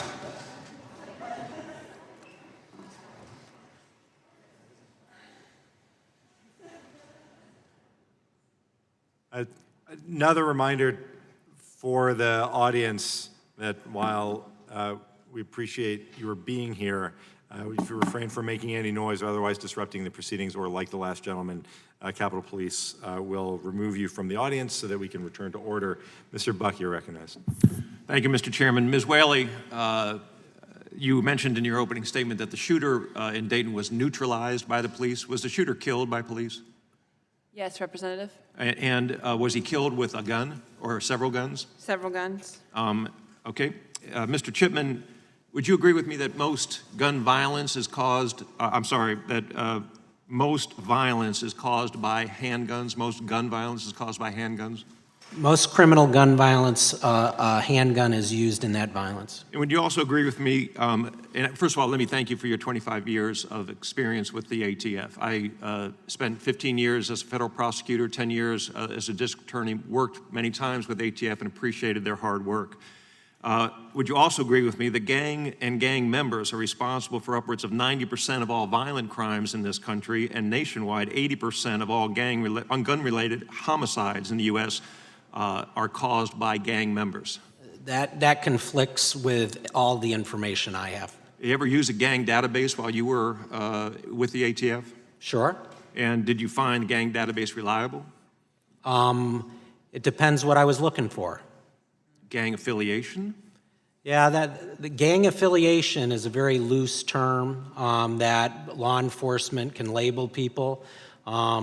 Again, my hesitancy is that there was nothing in my 25-year experience at ATF that suggests that 90% of gun crime is tied to gangs. And nothing at all. I asked you about gang affiliation, but let me ask you about the NICS database. Are you familiar with the NICS database? Yes, I am. And have you ever run across a false positive in a NICS database, meaning someone who has been identified as a prohibited person because of a prior felony or other reason, and yet the database indicated that this particular person who attempted to purchase a gun was prohibited and they were not prohibited? Yes, very rarely. Okay, but it happens. It has happened. Okay. And Ms. Ware, could we put a picture up, please? Ms. Ware, my question to you is approximately how many AR-15s are owned in America? So there's no precise estimate, but if we're talking about the AR-15 semi-automatic general rifle platform of that nature, estimates are at least several million into upwards of 16 to 18 million. Upwards of 16 to 18 million, and approximately how many have been used in mass shootings in the last decade, for example? Probably several dozen. Several dozen, okay. Yes, sir. And so the several dozen minus the 16 to 18 million, my Democrat friends are suggesting that those law-abiding citizens have those weapons taken away from them. Is that correct? That is my understanding, yes, sir. Okay. And you see the AR-15 that I am holding with a former member of the Judiciary Committee, Trey Gowdy from South Carolina? Yes, sir, I do. And can you tell by looking at that gun if that gun has ever killed anybody? No, I cannot. And why is that? Because, frankly, I don't know who is holding it, I don't know its history, but if I had to guess based on statistics alone, there is a very, very high chance it has never been used to kill an innocent human being. Along with the 16 to 18 million guns that are in circulation in America right now. That is correct. The vast majority of them will never be used in criminal actions. And are those individuals, and let me just tell you from my experience in my district in eastern Colorado, an AR-15 is used to kill raccoons that are, or foxes or other animals that are predators and trying to disturb individuals for trying to, kill chickens or are disturbing agriculture in some way. Is that your understanding also of how some, I'm not saying a majority of that 16 to 18 million, but some of those guns are used? Yes, it's actually not suitable for a lot of more higher end hunting for larger game, because it's actually more suitable for, as you inferred, more varmint hunting, small predator hunting. Okay. And what would the effect, Ms. Mueller, of this particular law that we are discussing now have on law-abiding citizens in terms of either using weapons to protect domestic animals or farm animals or for self-defense? What would the effect be for those 16 to 18 million that we've just identified with Ms. Ware? It would criminalize us having the firearm that we choose to use. As Ms. Swearen said, that her mother was able to use accurately, and I don't understand some of the conversation that we're having about making it more difficult for the 100 million people that may have these weapons, make it more difficult for them to control or use properly. I thank you. I yield back. Has expired. Mr. Richmond, you're recognized. Thank you, Mr. Chairman. And I don't necessarily profess to be an expert in hunting varmint, but my general sense is that if you're hitting them with an AK-15, you're not hunting them, you're killing them. And that's the only purpose of doing it. But let me just get two things straight with Mrs. Swear and Mrs. Muller. Both of you all mentioned that the purpose you see, especially with your mother and her choosing her firearm, was accuracy and stopping power. So when you describe characteristics for self-defense, you would characterize stopping power and accuracy as primary objectives. Yes, sir. Yes, if I have a threat, I want it to stop. Okay. Now, let me go to Chief Brackney real quick with Noble. Let's take the gun, the FN-57, for example, which has 0 knockdown power, but its bullets will go through your shield, if you have an armor shield, and your vest. If it has 0 stopping power, what self-defense purpose does that gun, the FN-57, have? It would not.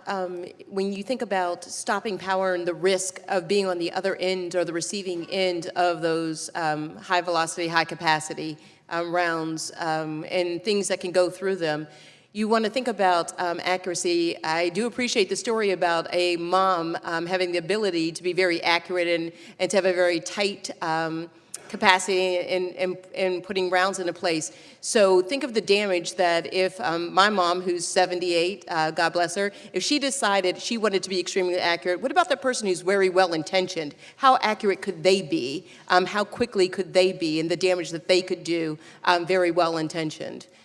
Let me also ask, because I know that our law enforcement every day stop people who are citizens of the United States, but who also answer to another calling and cause called sovereign citizen. And if we just take my district, since I've been in Congress, I've lost 5 officers who were overpowered by perpetrators because they were better armed than my police officers, one of which was in Baton Rouge, Louisiana, both with an, we can argue over assault rifle, how we determine it, but let's just, for purpose of this hearing, call them weapons of mass destruction. Because there are 3 officers in Baton Rouge whose families will never see them again, and 2 in St. John Parish who will never see them again, because in St. John Parish, it was a traffic stop that initiated, and sovereign citizen does not recognize law enforcement's ability to stop them. So they exited the car with the trailer with a assault weapon, ambushed the officers, and they never had a chance. If we go to Baton Rouge, the officers responded to the call, knew the perpetrator was dangerous, but they had handguns. He had a long gun wearing body armor, and they never stood a chance. So in the sense of patrolling, and I guess I'm trying to make a balance in between that need for a weapon of mass destruction and the need for self-defense, because I think of my family.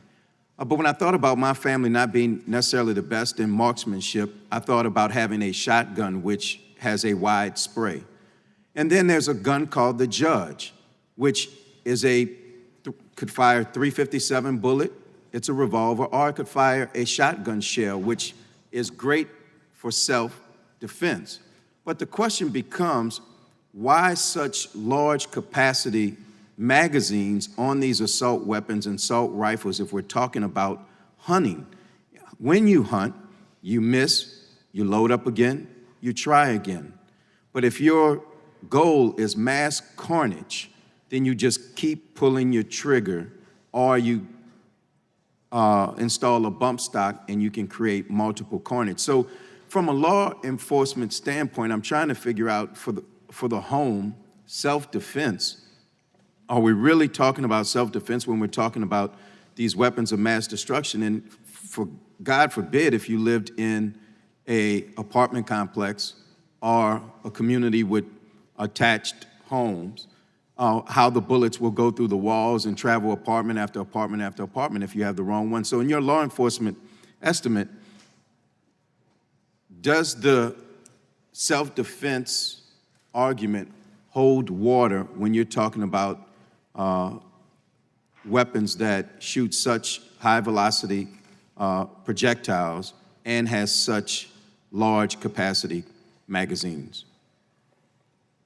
Thank you for that. In 2009 in Pittsburgh, Pennsylvania, April 4th, a domestic case, an individual had a weapon for protection in their home. 3 officers responded to that domestic because a dog urinated on the floor. When they arrived, immediately opened fire, ambushed. I lived 3 homes down from that killing.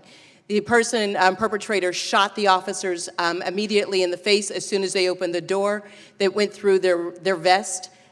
He then proceeded with his high-powered weapon to shoot the second officer who he thought he was playing possum. He then shot him in his face, leaving that officer a widow and 2 small children. An off-duty officer was responding from around the corner. He then got out of this car. He unloaded approximately 30 rounds into that officer who lay dying on the street. As we exchanged over 600 rounds, we were outgunned, outfirepowered at that time.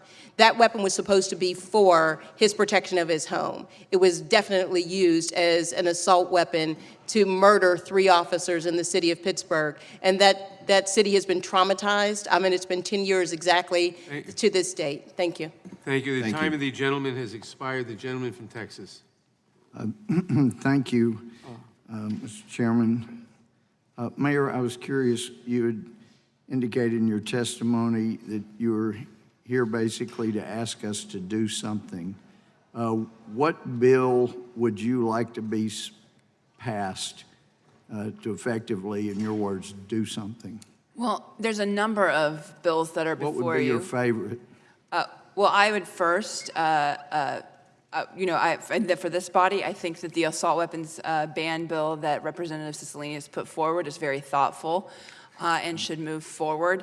That bill would affect the Dayton shooting, frankly, and so it would make a great difference. So there won't be cities like Dayton that have experienced this kind of trauma. I appreciate that.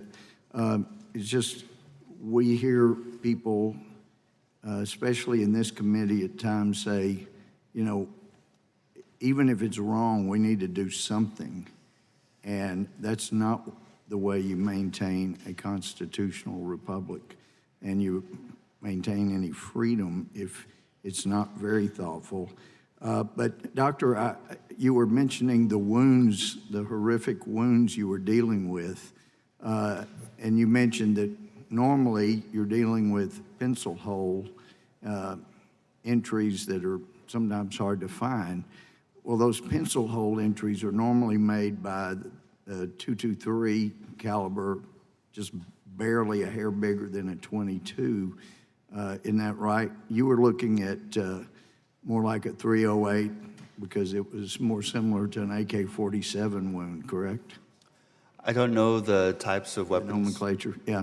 To be honest. From my understanding, it was basically a manufactured AK-47 that is much, much bigger than the AR-15, which is a .223 round, just barely bigger than a .22, whereas the AK, the nomenclature in the Army, they taught a 7.62, but basically like a .308, and those can do devastating damage. And my understanding is that somebody privately made that and sold that. Is it?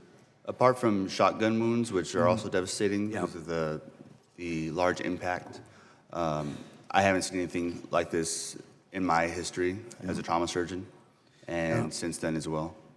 That's what I can testify. I appreciate the help that you provided. Ms. Ware, you talked about the use of guns between 500,000 to 2 million times a year. Is that correct? Yes, sir. It's rather amazing that many times people would need to use guns to defend themselves.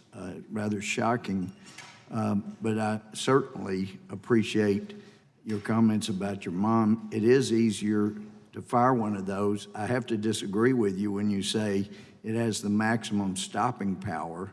After Vietnam, we were taught that in the Army that we went to the M16, now the M4, same nomenclature, but same 223 size round, that it was faster and might be more likely to wound, but not, it doesn't have the stopping power of a .308.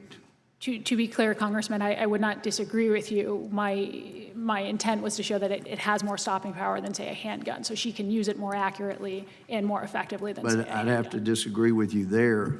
A 9mm, a 45, a 38, they have a lot more stopping power than an AR-15 223 round, correct?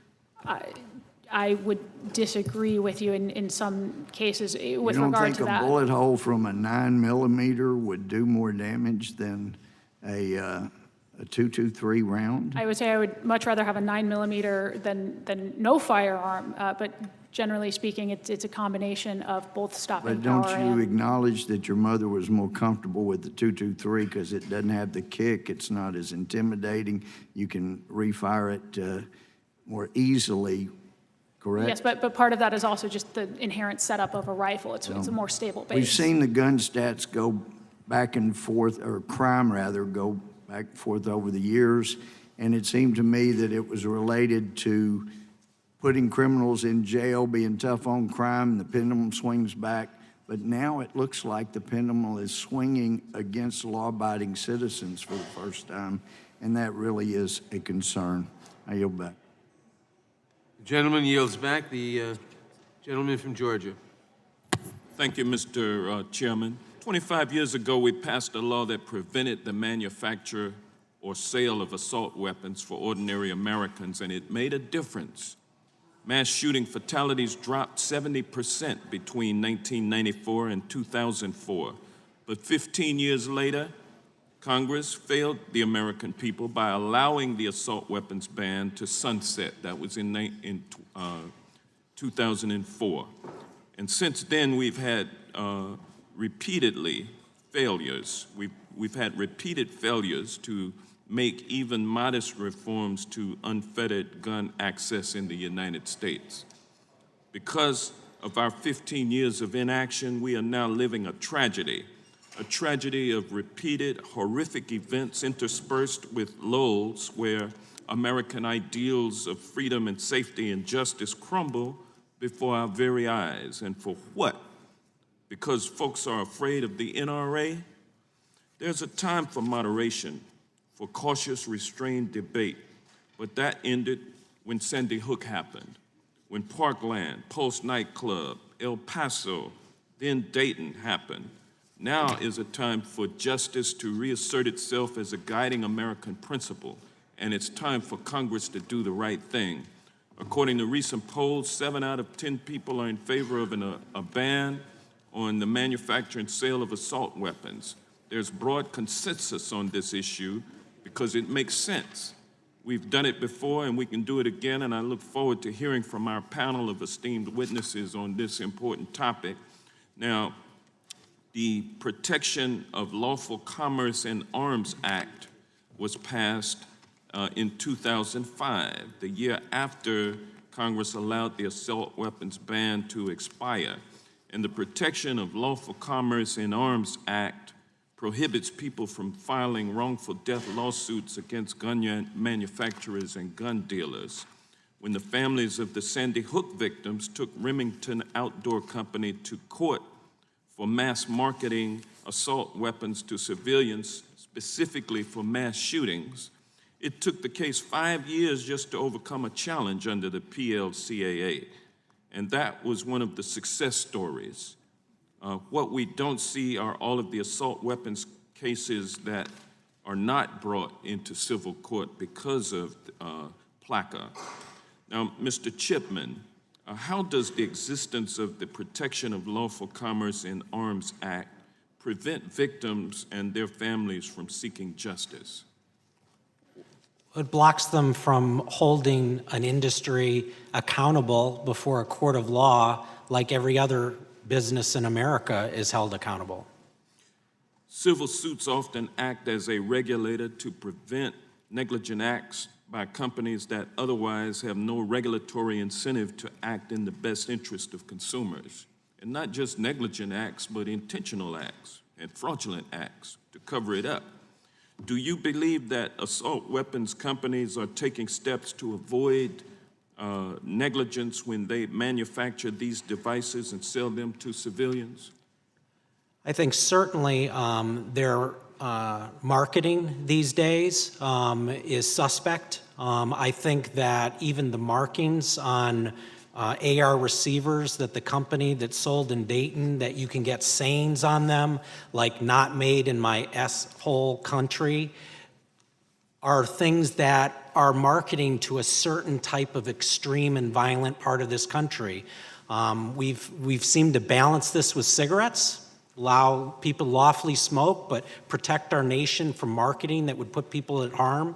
And so also the other thing that has been effective in keeping data out is just the restrictions placed on me at ATF, that data that wouldn't hurt my criminal investigations but might be useful to this panel to decide what crime guns are the most popular amongst criminals. How do they get in criminals' hands? You don't have access to that data. It's blocked. So I think there's a whole host of things that make it very difficult to hold this industry accountable like we hold accountable other industries. Thank you. If PLACA were overturned or rescinded, what difference do you think it could make in how companies sell and manufacture assault weapons? We'd have to see how things played out in court, and I have faith in our judicial system that if victims had an opportunity to be heard in court, courts would do the right thing to protect our nation. Thank you. My time has expired, and I yield back. Gentleman yields back. The gentleman from Arizona.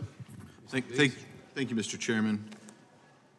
Fewer than 1 in 50 of all prisoners that were incarcerated for a violent crime obtained a firearm from a local retail source and possessed, carried, or used it during the offense for which they were in prison. Among the 287,400 prisoners who had possessed a firearm during their offense, more than half either stole it, found it at the scene of the crime, obtained it off the street, or from the underground market. That's the reality of where people get guns who use them to commit crimes. About 1.3% of prisoners obtained a gun from a retail source. 1.3%. That's the reality of where people get guns, regardless of what kind of gun they have. Studies have indicated very clearly that higher rates of gun ownership are not associated with higher rates of violent crime. Switzerland and Israel have much higher gun ownership rates than the United States, but experience far fewer homicides and have much lower violent crime rates than many European nations with strict gun control laws. Canada is ranked 12th in the world for the number of civilian-owned guns per capita and reports one of the world's lowest homicide rates. But even then, some provinces have a higher homicide rate than United States with less restrictive laws and higher rates of gun ownership. The Brady campaign against gun violence ironically makes clear this point. Gun freedom states that score poorly, like New Hampshire, Vermont, Idaho, and Oregon, have some of the lowest homicide rates. Conversely, gun control states that received high scores, like Maryland and Illinois, experienced some of the nation's highest homicide rates. Legally owned firearms are used for lawful purposes much more often than they are used to commit crimes or suicide. In 2013, President Barack Obama ordered the Centers for Disease Control and Prevention to assess existing research on gun violence, and this is what they found.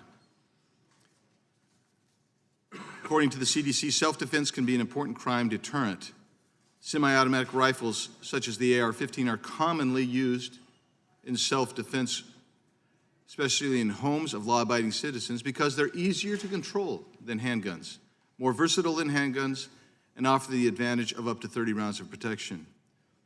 Here are some examples of when an AR-15 has been used to save lives. On Oswego, Illinois, 2018, a man with an AR-15 intervened to stop a neighbor's knife attack and cited the larger weapon's intimidation factor as a reason why the attacker dropped the knife and ended the attack, saving the purported victim. Catawba County, North Carolina, 2018, a 17-year-old successfully fought off 3 armed attackers with his AR-15, saving his own life. Houston, Texas, 2017. A homeowner survived a drive-by shooting by defending himself with his AR-15. Broken Arrow, Oklahoma, 2017. A homeowner's son killed 3 would-be burglars with an AR-15 in what was found to be justifiable self-defense. Texas, 2013. A 15-year-old boy used an AR-15 during a home invasion to save both his life and that of his 12-year-old sister from a violent armed intruder. Rochester, New York. Home intruders fled after facing an AR-15. Ms. Mueller, you served as a law enforcement officer during the time that the previous assault weapon ban was in place from '94 to 2004. Did you see any impact anecdotally on your safety as a law enforcement officer or on those you were sworn to protect and serve? Dang it, got me. I have previously testified that I did not see any before, during, or after, and I'm listening to these numbers, and I would like to follow up on the 70% less likely to occur during assault weapons ban. I don't understand that, and I don't understand why we would have allowed it to sunset if it were an effective policy. Yeah, well, it was contested, and as I reported, the CDC did its own study and didn't come up with the same conclusions. So, is there anything else that you heard today you'd like to respond to? Oh, there's a lot. Well, press on then. I have 26 seconds. Yep. Okay. I would like to, Congressman Richmond's already gone, but the 5.7, the FN 5.7, a little bit of education there. It shoots flatter. As a woman, it's less recoil. I love this little gun. It's not a 57, it's a 5.7, and it shoots flatter so I can be more accurate at longer distances. And with the minimal recoil, and it holds 30 rounds. For a pistol, that's good. It's got kind of a weird grip, but that allows me to protect myself better. This is probably, and it does have knockdown power, yes, but my goal here is to educate people. We are law-abiding, responsible gun owners, and please don't legislate the 150 million people just like me into being criminals. Like, it has happened. You've already done it. The legislation on bump stocks, I was a bump stock owner, and I had to make a decision. Do I become a felon, or do I comply? And like that gentleman that just got escorted out, I will not comply with the assault weapons ban. Thank you. Gentleman's time has expired. The gentleman from Florida. Thank you, Chairman Adler, for calling this important hearing today. Thanks to all the witnesses for your testimony. Welcome to all the advocates. I'd especially like to welcome my constituents, Fred Guttenberg, father of Jamie and Robert Shentrup, brother of Carmen. I ask unanimous consent to include statements from Jen Guttenberg and Ryan Servitis into the record. Seeing no objection, I'll move on. Jen is the mother of Jamie Guttenberg. Jamie was a vibrant, beautiful 14-year-old freshman at Marjorie Stoneman Douglas when she was killed with an assault rifle in her school on February 14th, 2018. Jen said that on that day she lost her best friend and now must live with the image of her child running down the hallway, running away from an AR-15. Ryan was a freshman and survivor of the MSD shooting. He and others went on to found the March for Our Lives movement. Some of those students are here today, and I want to welcome and recognize them. In his testimony, Ryan said, "I'm not just asking for change, I'm begging for it. Not because I don't want to live in a country where every other day I read about another community destroyed, another group of innocent lives ripped away from us. As Americans, we owe it to ourselves to do better, and we can." I have all kinds of questions that I wanted to ask, but here's my response to what I've heard today. We've heard over and over about the people who need to have these guns because they're easy to hunt critters, because they can be used for self-defense. These guns can also be used to hunt people. And I've been carrying around this piece of paper since February 15th, 2018. I'm going to read what's on it. Alyssa Alladef, 14. Scott Beagle, 35. Martin Duque, 14. Nick Dworet, 17. Aaron Feist, 37. Jamie Guttenberg, 14.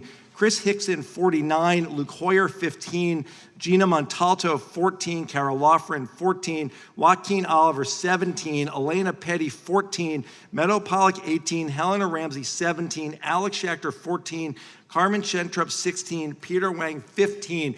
Every one of those 17 who were killed at Stoneman Douglas will never be older than that age on the day they were killed. I understand the importance of the Second Amendment, but how it is that we can have a hearing where one of the witnesses compares these weapons to shoes is just beyond me. We're gonna give a list. I've got another list. How about this list?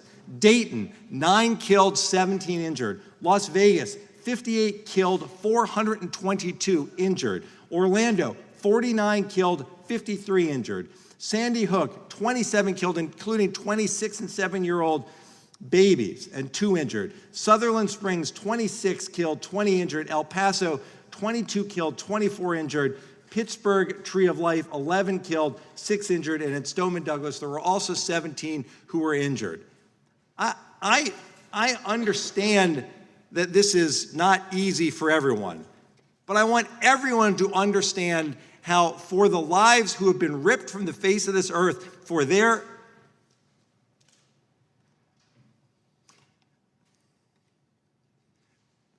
families, it will never be the same.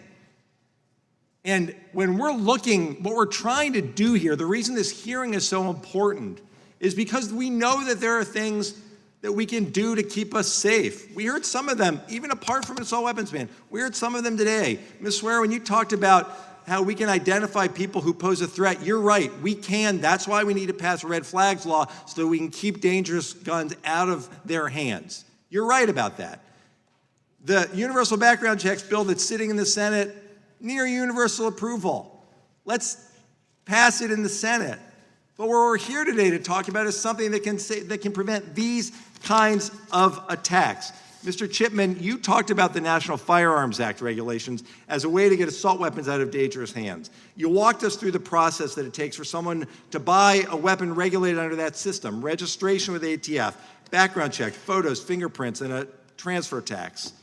You told us that it was passed after National Firearms Act of 1934 was passed after a Valentine's Day massacre in 1929. We had a Valentine's Day massacre in 2018 in my community.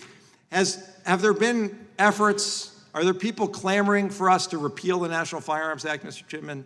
No, in fact, the industry is working very hard to work around it.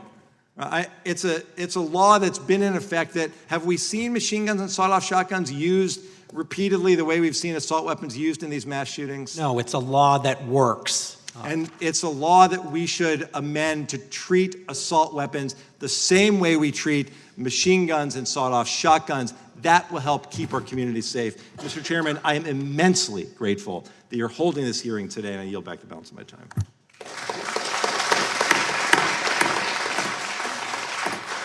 There should be no, the rules of the House provide there should be no demonstrations of approval or disapproval from the audience. Without objection, the documents referenced by the gentleman from Florida will be entered into the record. I now recognize the gentleman from Ohio. Thank you, Mr. Chairman. Ms. Swearer, did I pronounce that right? Yes, sir. All right. Ms. Swearer, define the type of guns the Democrats want to ban. It appears to me common semi-automatic firearms that just happen to have certain features like pistol grips and barrel shrouds, even though they are functionally the equivalent of other commonly owned semi-automatic firearms. Semi-automatic weapons with a magazine capacity of 10 rounds or more with scary features. Is that right? Yes, sir. That is my understanding. How many types of guns does that entail? Is that a lot? A lot. Yes, sir. All kinds of them? Yes, sir. I think in your opening remarks, you talked about the scary features, but they're just features. They don't, other than the look, they don't change the way the weapon, the impact the weapon may have on a bad guy trying to do someone harm, right? No, sir, they don't change the function. In fact, some of them, like barrel shrouds, actually protect lawful users from things like serious burns. And as I read the Second Amendment, it doesn't say the right to bear arms shall not be infringed unless the gun has scary features. It doesn't say that, does it? No, sir, it does not. You think bad guys are going to follow this law?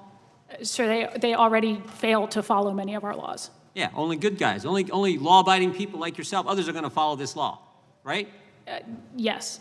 Do you think law-abiding people will be less safe to protect themselves, their family, their property, if this law that the Democrats are proposing actually happens, or this bill that the Democrats are proposing actually becomes law? I think worse than that, sir, you will see millions of otherwise law-abiding citizens become felons overnight for nothing more than having scary-looking features on firearms. Yeah, do you think if a criminal suspects that a person they are thinking about targeting for a crime, if they suspect that individual may have a firearm, do you think there's less chance they target them for a crime? We actually know this to be the case. So when you look at studies that have come out of the 90s between what are considered hot burglary rates, so burglary rates where individuals are home during the home invasion, that they are actually lower in the United States than in the United Kingdom. And when they follow up with those criminals, part of the reason for that is that in the United States, there is a fear amongst people who would commit burglaries and home invasions that there might be someone home who It's can do common something. sense. Bad guy's walking down the street. He's trying to figure out which home he's going to rob. In one driveway, there's a pickup truck with a gun rack that says, "Make America Great Again" on the bumper sticker, right? And in the next driveway, there's a Volkswagen with a bumper sticker that says, "O'Rourke for President." Who do you think they're going to rob? So I will refrain from making assumptions about who gun owners are, but generally speaking, criminals do tend to take the path of least resistance. Of course. I always say this, bad guys aren't stupid, they're just bad, they're just evil. They're not going to follow the law. And what this legislation will do is make it more difficult for law-abiding people like you, like all kinds of folks, to protect themselves when some bad guy is bent on doing something wrong. Generally speaking, yes, and that is something we know happens right now between 500,000 and 2 million times a year, is law-abiding Americans defending themselves with firearms. Yep. Ms. Mueller, you want to add anything? I got a Yes, minute sir. 30.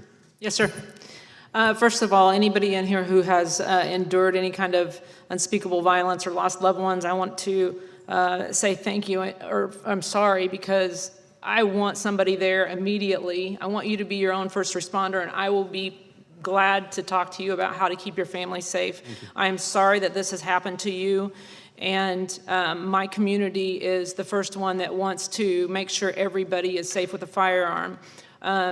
These gun-free zones, 90%, over 90%, what we're talking about, these mass murders are happening in gun-free zones. Every time you guys legislate against the gun owner, you're counterproductive. And it breaks my heart to hear these stories of these kids and their ages, and that you have to put people back together in a hospital. It's. Ms. Mueller, sorry to interrupt here. Let me ask you one question. This is a ban on sale of this type of weapon as defined under the Democrats' legislation as we move forward. But do you think this is just a first step? Do you take former Congressman O'Rourke at his word when he says we're going to take these type of weapons, we're going to get these weapons? You think this is just step one that they're proposing? That's what I think the millions of gun owners are fearful in allowing this death by 1,000 cuts. We've already had panelists here that say that every firearm is capable of lethal, and if it can hunt a human, then it shouldn't be in our hands. And Mr. O'Rourke did probably expose a plan that they have been denying for so long, but we feel it, we know it. You can say it and call it whatever you want, but we know it's a slippery slope. Time of the gentleman has expired. The gentleman from California. Thank you, Chairman, and I want to thank the gentleman from Rhode Island, Mr. Cicilline, for bringing this legislation forward. Dr. Rios Tovar, thank you for your work in the community. And it was hard to hear the story of the first patient that came to you that day, but was it a scary-looking feature that caused the death of that patient? I don't know what that gun looked like. I just know what the bullet wounds look like. And I know that when you have a high-capacity magazine, whether it's a semi-automatic rifle that you are reloading multiple times, you have the capability to have devastating injuries to multiple casualties. And would you agree when you put a pistol grip on a long rifle where the round already has, high velocity, high energy, you can take the least skilled shooter and they can indiscriminately spray a crowd, and a wound like the one that you had to attend to can occur? I could assume so. It reminds me of a gunshot victim whose case I prosecuted in Oakland, where the victim was shot in the back of the thigh and he succumbed to the wounds. And his mom asked me, she said, I don't get it. You would think if you're shot in the leg or the arm that you would survive. That's where you'd want to be hit. And the ballistics expert and the autopsy doctor said, actually, no, because it was a long rifle round and 40 rounds were fired at him and he was hit just once. Just like the victim you attended to, it leaves very little chance of survival. Mr. Chipman, also thank you for your service to our country. And I read your testimony, and it seems to me that you support a ban on the future sales and manufacturing of assault weapons. Is that right? Yeah, similar to what we did in 1986 with machine guns. And, I hear you, and I agree with you as far as the, National Firearms Act and making sure that they're registered. But would you agree that we want to ban future sales and manufacturing because it's a dangerous weapon different than a long rifle used for hunting, or a pistol used to shoot for sport, or a shotgun used to protect someone in their house? That this is just a different weapon. Yes, they're particularly lethal. And so I guess my concern is, because I want this bill to pass, I will vote for it to pass, but as you described earlier, if this passes, just like the '94 law, we will still leave millions. The NRA estimates 15 million assault rifles in our communities. So if these weapons are dangerous in the future, wouldn't you agree that they're dangerous now and that there has to be some way to protect people now from ever having their kids shot in a school, their parent shot in a church, their sister shot at a concert from one of these weapons? We absolutely have to address the most lethal weapons that are already in civilians' hands, and I believe the National Firearms Act is the best way to approach that. So my proposal, and again, I appreciate what the Giffords group is doing, but my proposal is this, that if it's dangerous in the future, it's dangerous now, and that it would be very hard for us to pass this legislation, and then, God forbid, there would be a mass shooting, and after there was a celebration on the House steps, that a weapon that was grandfathered in was killed to take dozens of lives, and we would have to explain to victims that we allowed those weapons to stay in use. And I also think it would create confusion among the public. If there's a ban on assault weapons, why was this weapon used? And knowing the NRA and their misinformation operations, that they would say, look, they had the ban, it didn't work.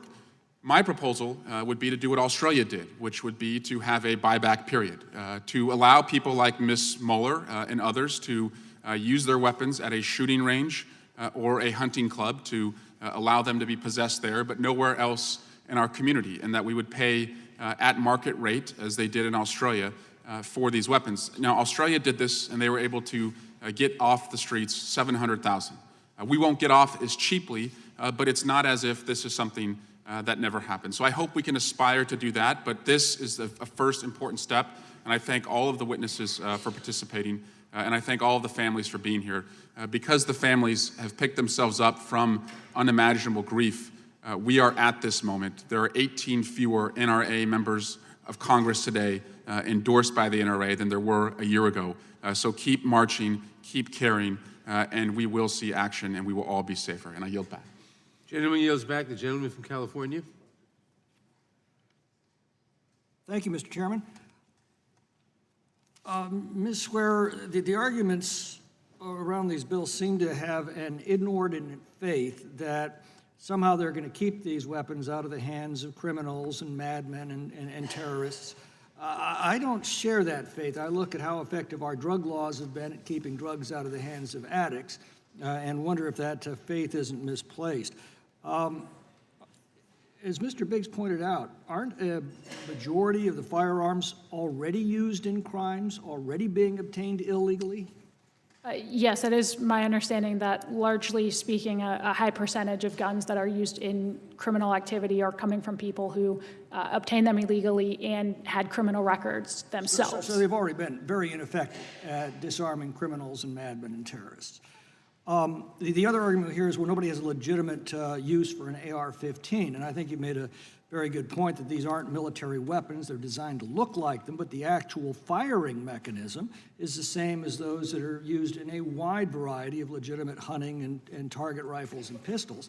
But that said, I'm a gun owner, but I don't own an AR-15 because I don't feel I need one. But I might have a different opinion if I was in the third day in a hurricane disaster zone without power or law enforcement, or if I was a late-night clerk in a gang area, or a theater owner who wanted to be able to protect my customers in a crisis, or if I was a border rancher where cartels are operating. Don't I have a right to make that decision for myself under the Second Amendment, rather than have one of my friends on the left make it for me? Yes, sir, especially with regard to commonly owned semi-automatic firearms that have long been commonly owned by law-abiding citizens for lawful purposes. The one area where I do agree is we ought to be absolutely outraged by these growing incidents of mass shootings. We didn't have problems like this, certainly not at this magnitude or frequency 50 years ago. So I think it's important to ask what policies have changed in those 50 years that would explain this. And it seems to me there are three. 50 years ago, we used to execute murderers. We've largely stopped doing that now. Could that have something to do with it? I am not familiar with whatever studies you may be referring to with regard to capital punishment and mass shootings, but I do know that there are bigger factors underlying mass shootings. We used to put violent criminals in prison until they were old and feeble. Now we have early release programs, sanctuary laws that are releasing dangerous criminals back into our communities. Could that have something to do with it?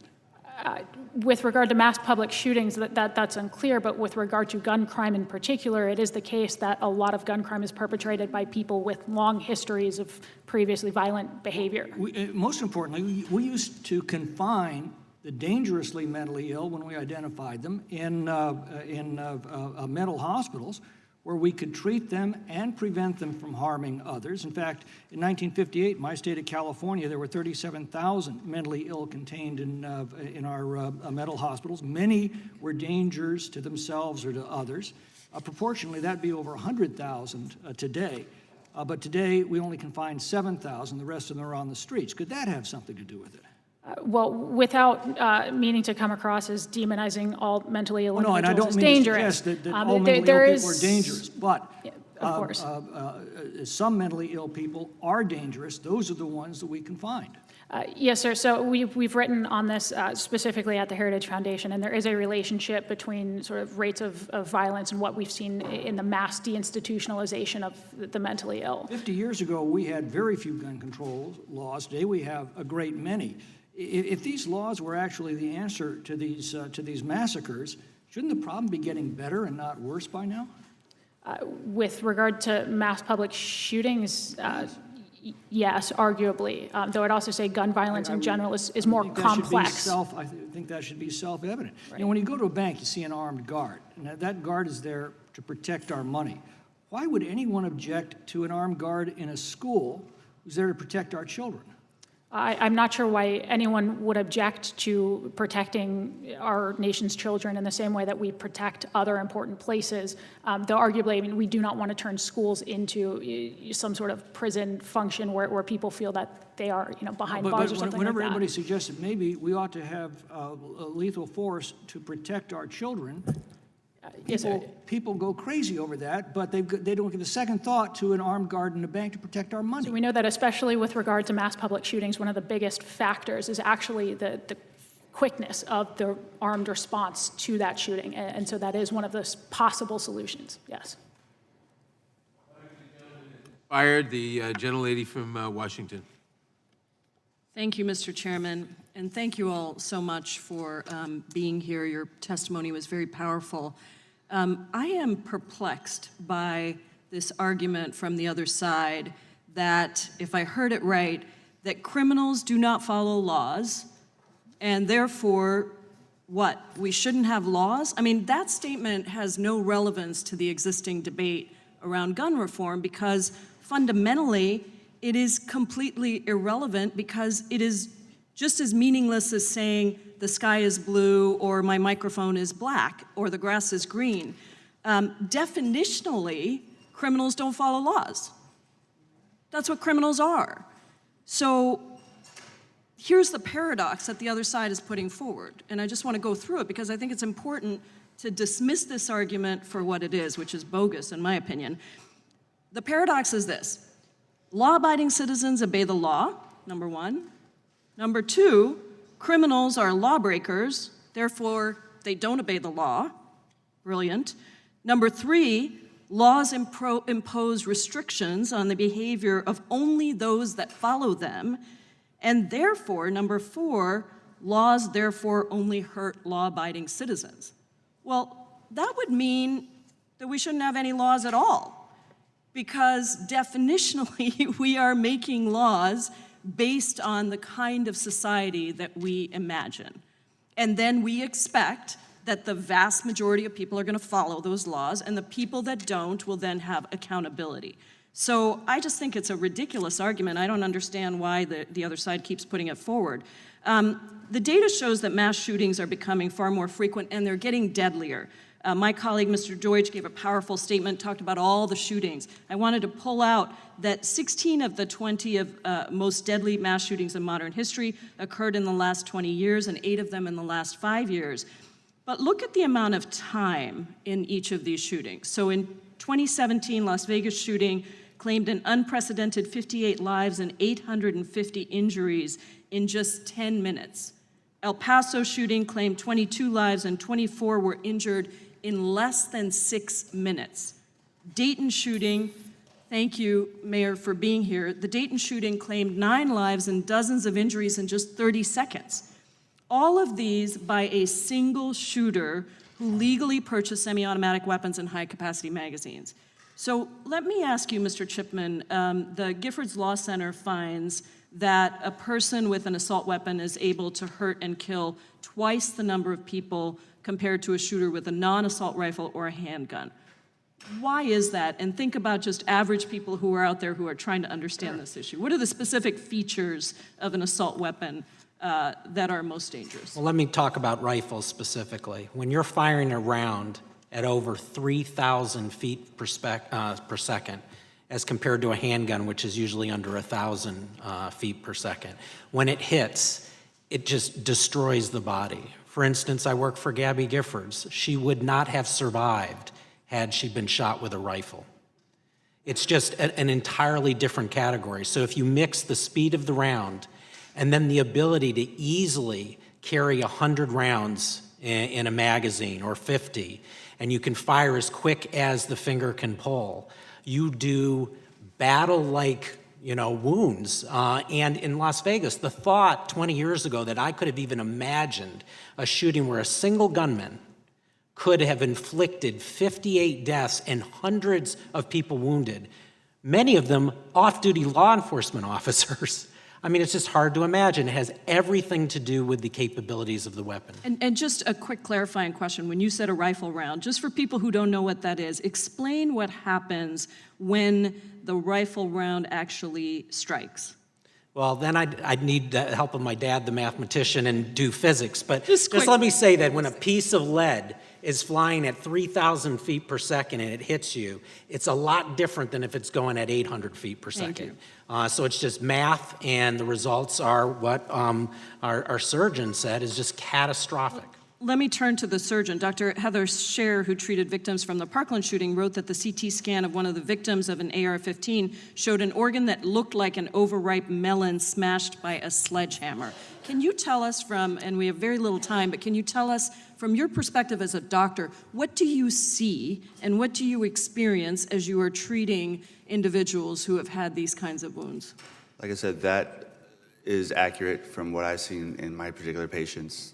The entire pelvis on the left side had a hole the size of a grapefruit that I had no idea how to repair. I'm not an orthopedic surgeon, but I had intestine coming out of bones. I'd never seen that before, and I will never see that again. Dr. Tovar, thank you so much for everything that you did, and thank you for your service to all of you. The gentlelady yields back. The gentleman from Virginia. Thank you, Mr. Chairman. I want to thank our witnesses for being here today. The horrifying acts of mass violence that our country has witnessed in recent years are totally unacceptable, and as defenders of the Constitution, we cannot tolerate the spread of violence and hatred in our nation. Unfortunately, today's hearing seeks to villainize one of America's most popular firearms instead of looking at real solutions to prevent acts of violence from occurring in our communities. From 1991, when violent crime was at a record high, until 2017, the nation's total violent crime rate decreased 48%. Meanwhile, Americans bought more than 11 million AR-15s during that period. It's clear that the majority's underlying objective in holding this hearing is to rationalize why the federal government should keep guns out of the hands of law-abiding citizens. Democrats want to paint the AR-15 as a weapon solely used for war, when in reality millions of men and women own these firearms and use them lawfully every day. Americans have chosen this modern sporting rifle as their firearm platform of choice for recreational shooting, self-defense, hunting, and educating the next generation about firearms and safety. Our families, our neighbors, and our communities will not become safer if we confiscate firearms from innocent law-abiding people. In fact, by restricting the fundamental freedom that allows people to defend themselves, Democrats will endanger the lives of millions who will no longer be able to adequately protect their families. As members of Congress, it's our duty to ensure that we are protecting the American people by defending this document, the Constitution, and the freedoms that are enumerated in it. Our republic was founded on the principle that government will not impede on these rights, and we must uphold that here in this committee. So I'll ask Ms. Swearer if there's anything that was said today that you would like to respond to at this point. Thank you, Congressman. There's been a lot that I wish we had the time to respond to, but I'll take just a couple of these in order. I think there's this sort of misunderstanding that, you know, if we can just get rid of AR-15s, that somehow this is going to result in this massive reduction in gun violence deaths. And again, it dramatically misunderstands the underlying factors of gun violence in this country. 2/3 of gun deaths are suicides. That doesn't matter, frankly, whether you have an AR-15, which is rarely used in suicide, or a handgun or a shotgun. It's essentially irrelevant if you just replace the firearm. When we're talking about mass public shootings, we're talking about something that I think we all agree is devastating to communities, but it is a fraction of a percent of gun deaths every year. And we're talking about, you know, switching out the same caliber rifle for something that is the same caliber in a different rifle, but now just doesn't have a barrel shroud or a pistol grip, and saying that this somehow is going to save this large number of lives every year. We're looking at the wrong problems, and so we're coming up with the wrong solutions. I mean, these are things that even if fully effective and not substituted with other types of firearms, we're talking about a bare minimum of actually impacting rates of gun violence. We have to be looking at more meaningful factors than things like pistol grips, and that's something we can work on together if we would stop looking at scary features. Ms. Mueller, would you like to respond to anything that was said? Yeah, thank you. I understand everybody in this room wants to make a difference and that we want to be safe. We want to be safe. Firearms owners want to be safe, and I hope you heard in my oral and my written testimony that we, the firearms industry, is driving solutions, and if you are really interested in having that conversation, that's why I formed the DC Project, is to come and make relationships and help you be a resource for, you know, let's go to the range and let's really understand what those firearms are and who that community is and how they use them. Those are your constituents as well. I'll say them again, Eddie Eagle, Project Child Safe and Kids Safe Foundation. Those are teaching your kids how to responsibly look at firearms. Doesn't mean they have to shoot them, but they need to know that it's just like a swimming pool. You teach your kids how to swim. You don't want them to go across a body of water at some point in their life and not know how to live. we want to, we're with you. We want you to be with us. Thank you. Chief Brackney, you said something earlier that gave me pause. I want to give you the chance to amend your statement. When you said any weapon that can be used, misused to hunt a person should be banned, that applies to all weapons. Is it your contention that all weapons should be banned? And that The time of the gentleman has expired. The witness may answer the question. Thank you. I think there's opportunities for quite a few of us to amend our statements, Senator. But yes, weapons that are misused should be considered. And we're looking at percentages of individuals that are injured based on weapons. The fact that we're willing to boil it down to simple numbers when it's actual lives, and to say that it's a percentage of or a consideration of a percentage of, we actually should be ashamed that we're willing to sacrifice the lives of individuals for data points. I think we should all be able to come to anyone in Charlottesville to have a weapon? Actually, had we banned or been able to ban some of the assault weapons coming into Charlottesville, I think we could have had a very, very better response from law enforcement or even Virginia Beach. All weapons? Thank you. Gentlemen, the time of the gentleman has expired. The gentlelady from Florida. Thank you so much, Mr. Chairman, and thank you to all of our witnesses for being here today. I'm going to try to get my thoughts together because I've been pretty amazed at some of the things that I've heard, particularly from the other side of the aisle. Mayor Whaley, thank you for being here on behalf of the people that you represent. You're doing exactly what we would expect you to do as a mayor. I know your chief is here as well. Thank you, Chief, for what you and the men and women that you represent do as well. I was a law enforcement officer. I spent 27 years. Gun owner. My father was a hunter. I'm from Orlando. We're 49 people. We've heard a lot about law-abiding citizens. Well, those 49 people who were in a nightclub that night were law-abiding citizens, and they were not protected. 49 of them lost their lives, 53 others were injured and will never be the same, and that does not include those with invisible wounds. One of my biggest fears as a police chief was worrying about the men and women who do the job going home at the end of the night, because if we can't protect them, if they're at risk, then we know the average citizen is at risk. I always knew they were going to be outmanned, because law enforcement always is, but I certainly worried about them being outgunned. I've gone to more than my share of law enforcement officers' funerals. We've got to do something about the number of mass shootings that has occurred in a country that we say is the greatest country in the world, a country where we say life first, liberty, and the pursuit of happiness. My colleagues on the other side of the aisle have offered nothing as a solution. I'm interested in hearing more, Ms. Mueller, about your program. I wasn't familiar with that. Chief Brackney and Ms. Rand, you said that assault weapons account for 1 in 4, 1 in 5 officers killed in the line of duty.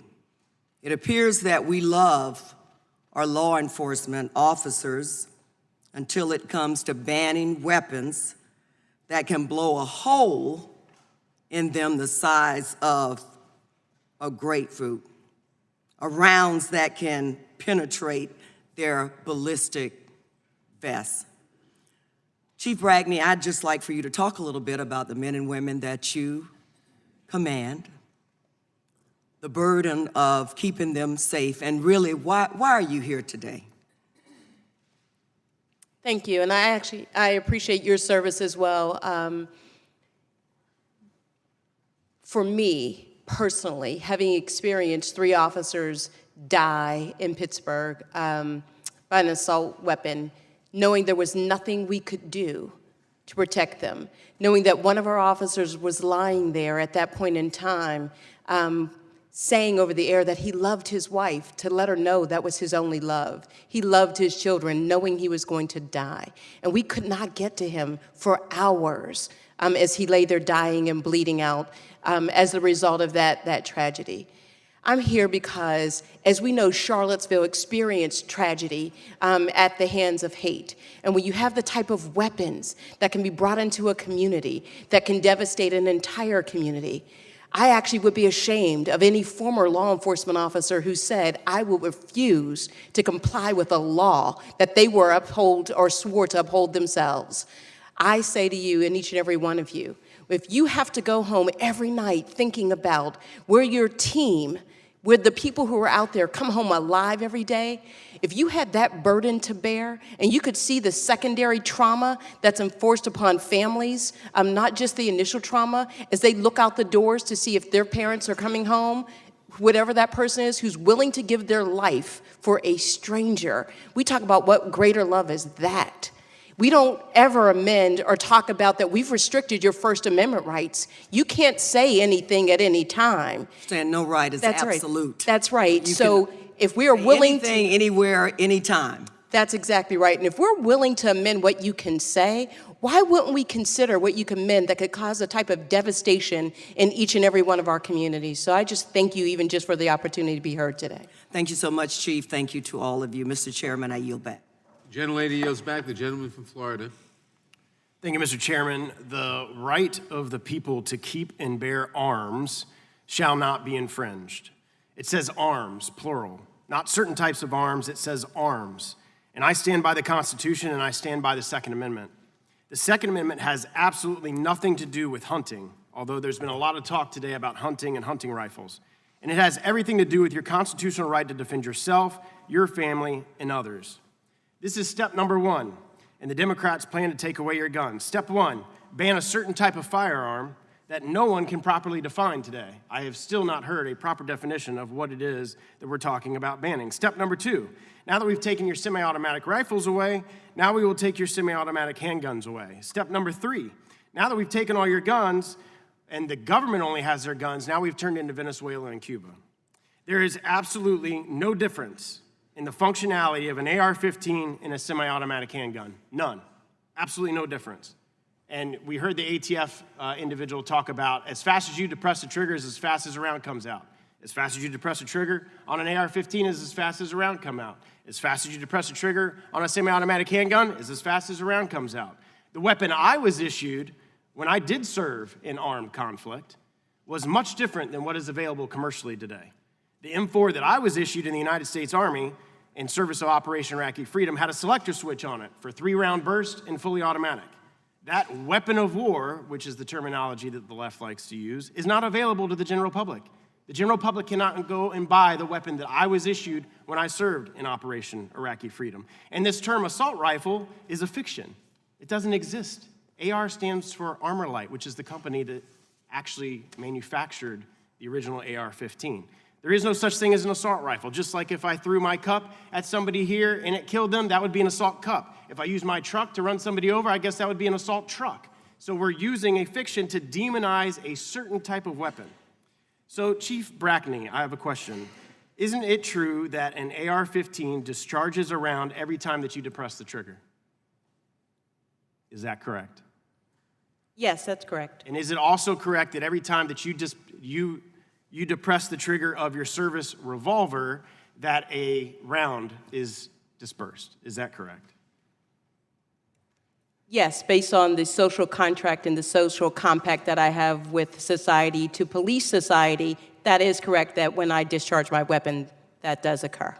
So it's your testimony here today that the functionality of an AR-15 and the functionality of a semi-automatic handgun is identical because at the moment you depress the trigger, a round comes out of the weapon. Is that correct? In the purest sense, yes, when you're pulling that, absolutely in the purest sense. When we're talking about the targets and the behaviors and the impact of those, it is very different than the functionality. That is correct. I'm talking about the functionality, and that's what you all are talking about is the functionality of an AR-15. So that's what we're talking about. And you said that and I was in here when you said this, and correct me if I'm misstating, and we can have the reporter read back exactly what you said verbatim if you would like. You said that anything used to hunt people should be banned. Is that correct? Any weapon that can be used to hunt individuals should be banned. Okay, so you then stand for the proposition to ban any type of firearm, because any type of firearm could be used to misuse and kill people. As I stated before, with law enforcement in particular, there is a social contract that we have. No, I'm asking, based on your statement, you said that anything used to hunt people should be banned. That's what you stated. You just said all, so I'm clarifying, your statement today is that all firearms, because they can be used to hunt people, should be banned. That's your statement before this committee. So that is not my statement, so you haven't clarified my statement, sir. You've just added a statement for me. So again— Why don't you clarify exactly what you said, and we can take a break and have the clerk read back exactly what you stated, because I wrote down, you said anything used to hunt people should be banned, and it's my understanding that any firearm can be used to hunt people. Point of order. The gentleman will suspend, the gentlelady will state a point of order. I was in a hearing yesterday in the Judiciary Committee, the Subcommittee for Immigration, where one of my colleagues from the minority side stated that it is not right to attack a witness that comes forth in the manner that Mr. Stubbe has been, incriminating and attacking our law enforcement officer here. So if he could just please tone down his words. Is there a point of order, Mr. Chairman? The gentleman controls the time. No, I had 32 seconds when she asked for a point of order. I would ask for that time to be put back on the... If you want to be so strict, we'll get 7 seconds back. Thank you, Mr. Chairman. So you support banning all firearms or anything used to be able to hunt people, is that correct? Sir, you're actually conflating two. You just said support banning firearms or anything that could use to be that could hunt people. That was not my statement. What was your statement then? My statement was, and please, I don't have it as verbatim as possibly that you do, that I do support weapons that are used to hunt people, that they be banned. So any type of weapon that can be used to hunt people should be banned, is your statement? Go ahead, answer the question. Could he repeat that? The gavel was going off at the exact same time. Question, please. Any type of weapon, which is what you just stated, any type of weapon that can be used to kill people should be banned. Sir, you're adding the word type. I said any weapons. So that's my answer, so thank you. The time of the gentleman has expired. The gentlelady from Texas.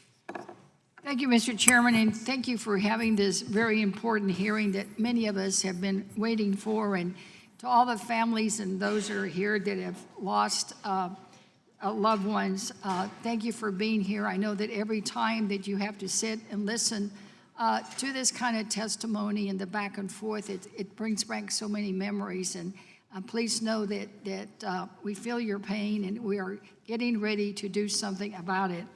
I know that earlier one of my colleagues said that the Democrats, even if it's wrong, we have to do something. And I'm here to tell you that what we're doing is right. It's not only right for us to do it, I think our country demands it. Everywhere I go, this issue comes up, whether it's a town hall meeting with veterans or a town hall meeting with seniors. Everybody is concerned about gun violence, and not just with these type of weapons, but any weapon. I grew up poor on a farm in South Texas. I was taught to use a rifle and a shotgun at an early age. Both were used for hunting to put food on the table, or were always ready to protect us and protect our property. I still, in fact, keep a shotgun at my home. Fortunately, I've never had to use it. To me, that's what guns are for hunting and protecting our property. You don't need a weapon that kills 9 to 10 people in 30 seconds to go hunting to put food on the table. And you don't need that either to protect your property. So assault weapons are, frankly, in my view, just for killing people. Weapons are designed to effectively and efficiently kill as many as possible, frankly, are posing the greatest threat to us today. We in Texas have suffered from this, as many other states have, and it's time for all of us to act. I support the bill that Mr. Cicilline has before us, And frankly, sometimes I think it needs to be even stronger. So, Mr. Chipman, I want to start with you. In your written testimony, that you say that one other option might be to have the registration of all existing assault weapons under the NFA while banning the future manufacturers and sale of these firearms. Is that a position from you or the organization or all the other gun violence groups in accordance with this position? It's the position of Giffords, based on my 25 years of experience. I don't want to speak for other organizations about that, but it's based on my experience that a law, the NFA, was meant to keep the most dangerous weapons out of criminal hands, and it's working. Only 3 out of every 1,000 crime guns traced by ATF is a machine gun. So laws work. And so if we want to focus on other types of weapons, I would suggest we have a time-tested law that's been on our books since the 1930s. Let's take that approach. And what is your position on the buyback programs? I think that we should be looking to America, not Australia, for solutions. And as I said, the NFA was passed at a time where we had a similar problem. Right. Very lethal weapons. And so I would suggest that it's a balance that would honor the rights of people who have these guns to keep them if they were properly regulated, and understood that there's so many of them out there that, like machine guns, it would prevent them from being manufactured and sold in the future. And I think that strikes a reasonable balance between the rights of individuals and the rights of all Americans, a human right not to get shot. Well, I wanted to put another idea that came really from a senior at a senior town hall meeting that I had in my district a couple of weeks ago. And although it was about senior issues, Social Security, Medicare, she approached me after the meeting with a list. And frankly, she has about 6 or 7 suggestions. But one caught my eye, and I just wanted your reaction to it. She thinks we should place a chip when you make them, in other words, at manufacturing, inside those giant guns, and she was referring to the assault weapons, so that they can be tracked, so that we know where they are, or if an incident, to maybe stop an incident before it happens, to do something proactively. Have you all ever looked at an idea like that? I don't think we've looked at an idea like that. One of the challenges for law enforcement, though, is when you recover a firearm in a crime, it's very useful to know who owns it. And so the ability to trace a gun, the ability to take shell casings that are often left at a crime scene and be able to tie those back to a gun and the shooter are very useful. I think with a chip in all guns, the reality is most guns are lawfully owned, and so that's a lot of data we don't need. I'd be more focused on what can help cops solve gun crime quickly and immediately. Well, thank you for your thoughts, and I yield back, Mr. Chairman. Thank you. Gentlelady yields back. The gentleman from Maryland. Mr. Chairman, thank you. I've heard a number of my colleagues today say that they're strong supporters of the Second Amendment. I think a couple of the witnesses also articulated the same sentiment. I want to say I'm a strong supporter of the Second Amendment, too, as properly interpreted by the Supreme Court in Heller versus District of Columbia, which says that the Second Amendment gives you a right to a handgun for purposes of self-defense and a rifle for purposes of hunting and recreation, but nowhere does it give you a right to weapons of war, machine guns, armored tanks, or anything like that. Is there anybody on the panel who disagrees with that? Is there anyone who believes that the Second Amendment gives you a right to own a machine gun? No, okay. Is there anyone who thinks it gives you the right to own an armored tank? Ms. Muller, please. Yes, sir. You think it gives you the right to a tank? Does it give you a right to nuclear weapons? Well, you started out with machine gun, and we can legally own machine guns if we go through the rich man's game of the NFA. So you're for unrestricted access to machine guns, then? I would look at that, yes. I would look at taking those off the NFA. Do you agree with that, Ms. Ware? Do you think there's a constitutional right to own a machine gun? I believe there is a constitutional right to own what the equivalent of the same sort of functions of a musket would be, just as we've expanded the First Amendment to include technological advancements. We include the same sorts of things with the Second Amendment. So it would include, I think the Supreme Court has Well, do you think that- the proper phrasing there to say commonly owned for law-abiding purposes. So it's essentially this function of, is it useful for law-abiding purposes? And the answer for a lot of these things is yes. Okay, I just want to be clear. So both of you say that people should be allowed to purchase machine guns the same way they should be allowed to purchase AR-15s, which is the same way they should be allowed to purchase handguns. My distinction with actual fully automatic weapons might be a bit different. Okay. But Well, yes. let me go on because I do have other questions. I appreciate that. Dr. Tovar, you're from El Paso. Your testimony was stunning to me. There's something you said that will haunt me for a long time, and I want you to elaborate it. You were called back. You were supposed to be going home that night. You were called back after the massacre took place to try to save people. And as I understand, you helped save, and your colleagues helped save more than a dozen people. Is that right? Yes, it was a large team effort. But you lost one person who was, I guess, the first patient that you worked on, and you said that you will always carry the guilt of that with you. And I remembered a passage I once read from Rousseau, who said how often audacity and pride are on the side of the guilty, and how often shame and guilt are on the side of the innocent. And I wonder why you would feel guilty for trying to save someone's life who was assassinated by an assault weapon that you had nothing to do with being in the hands of a criminal. I felt guilty, and I still feel that I could have done more. I wanted to do more. But the fact is, I had 10 patients there, and reports of maybe up to 20, 40 patients. I had no idea. And I couldn't spend as much time as I wanted to on that one patient when I knew I had 20 or 30 coming in. Are you still practicing now in El Paso? Yes. How do you feel about the possibility of selling people some machine guns or heavier weaponry under their so-called Second Amendment rights?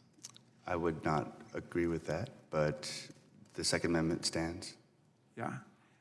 It's been misrepresented, it's been distorted, and the National Rifle Association used to be a moderate mainstream organization that supported gun safety regulation. Then it was taken over, hijacked for political purposes, and the idea was to oppose all gun safety regulation, to try to drive a wedge between the rural parts of America and the metropolitan parts of America. And that's worked like a dream from an electoral standpoint. Congratulations, you guys.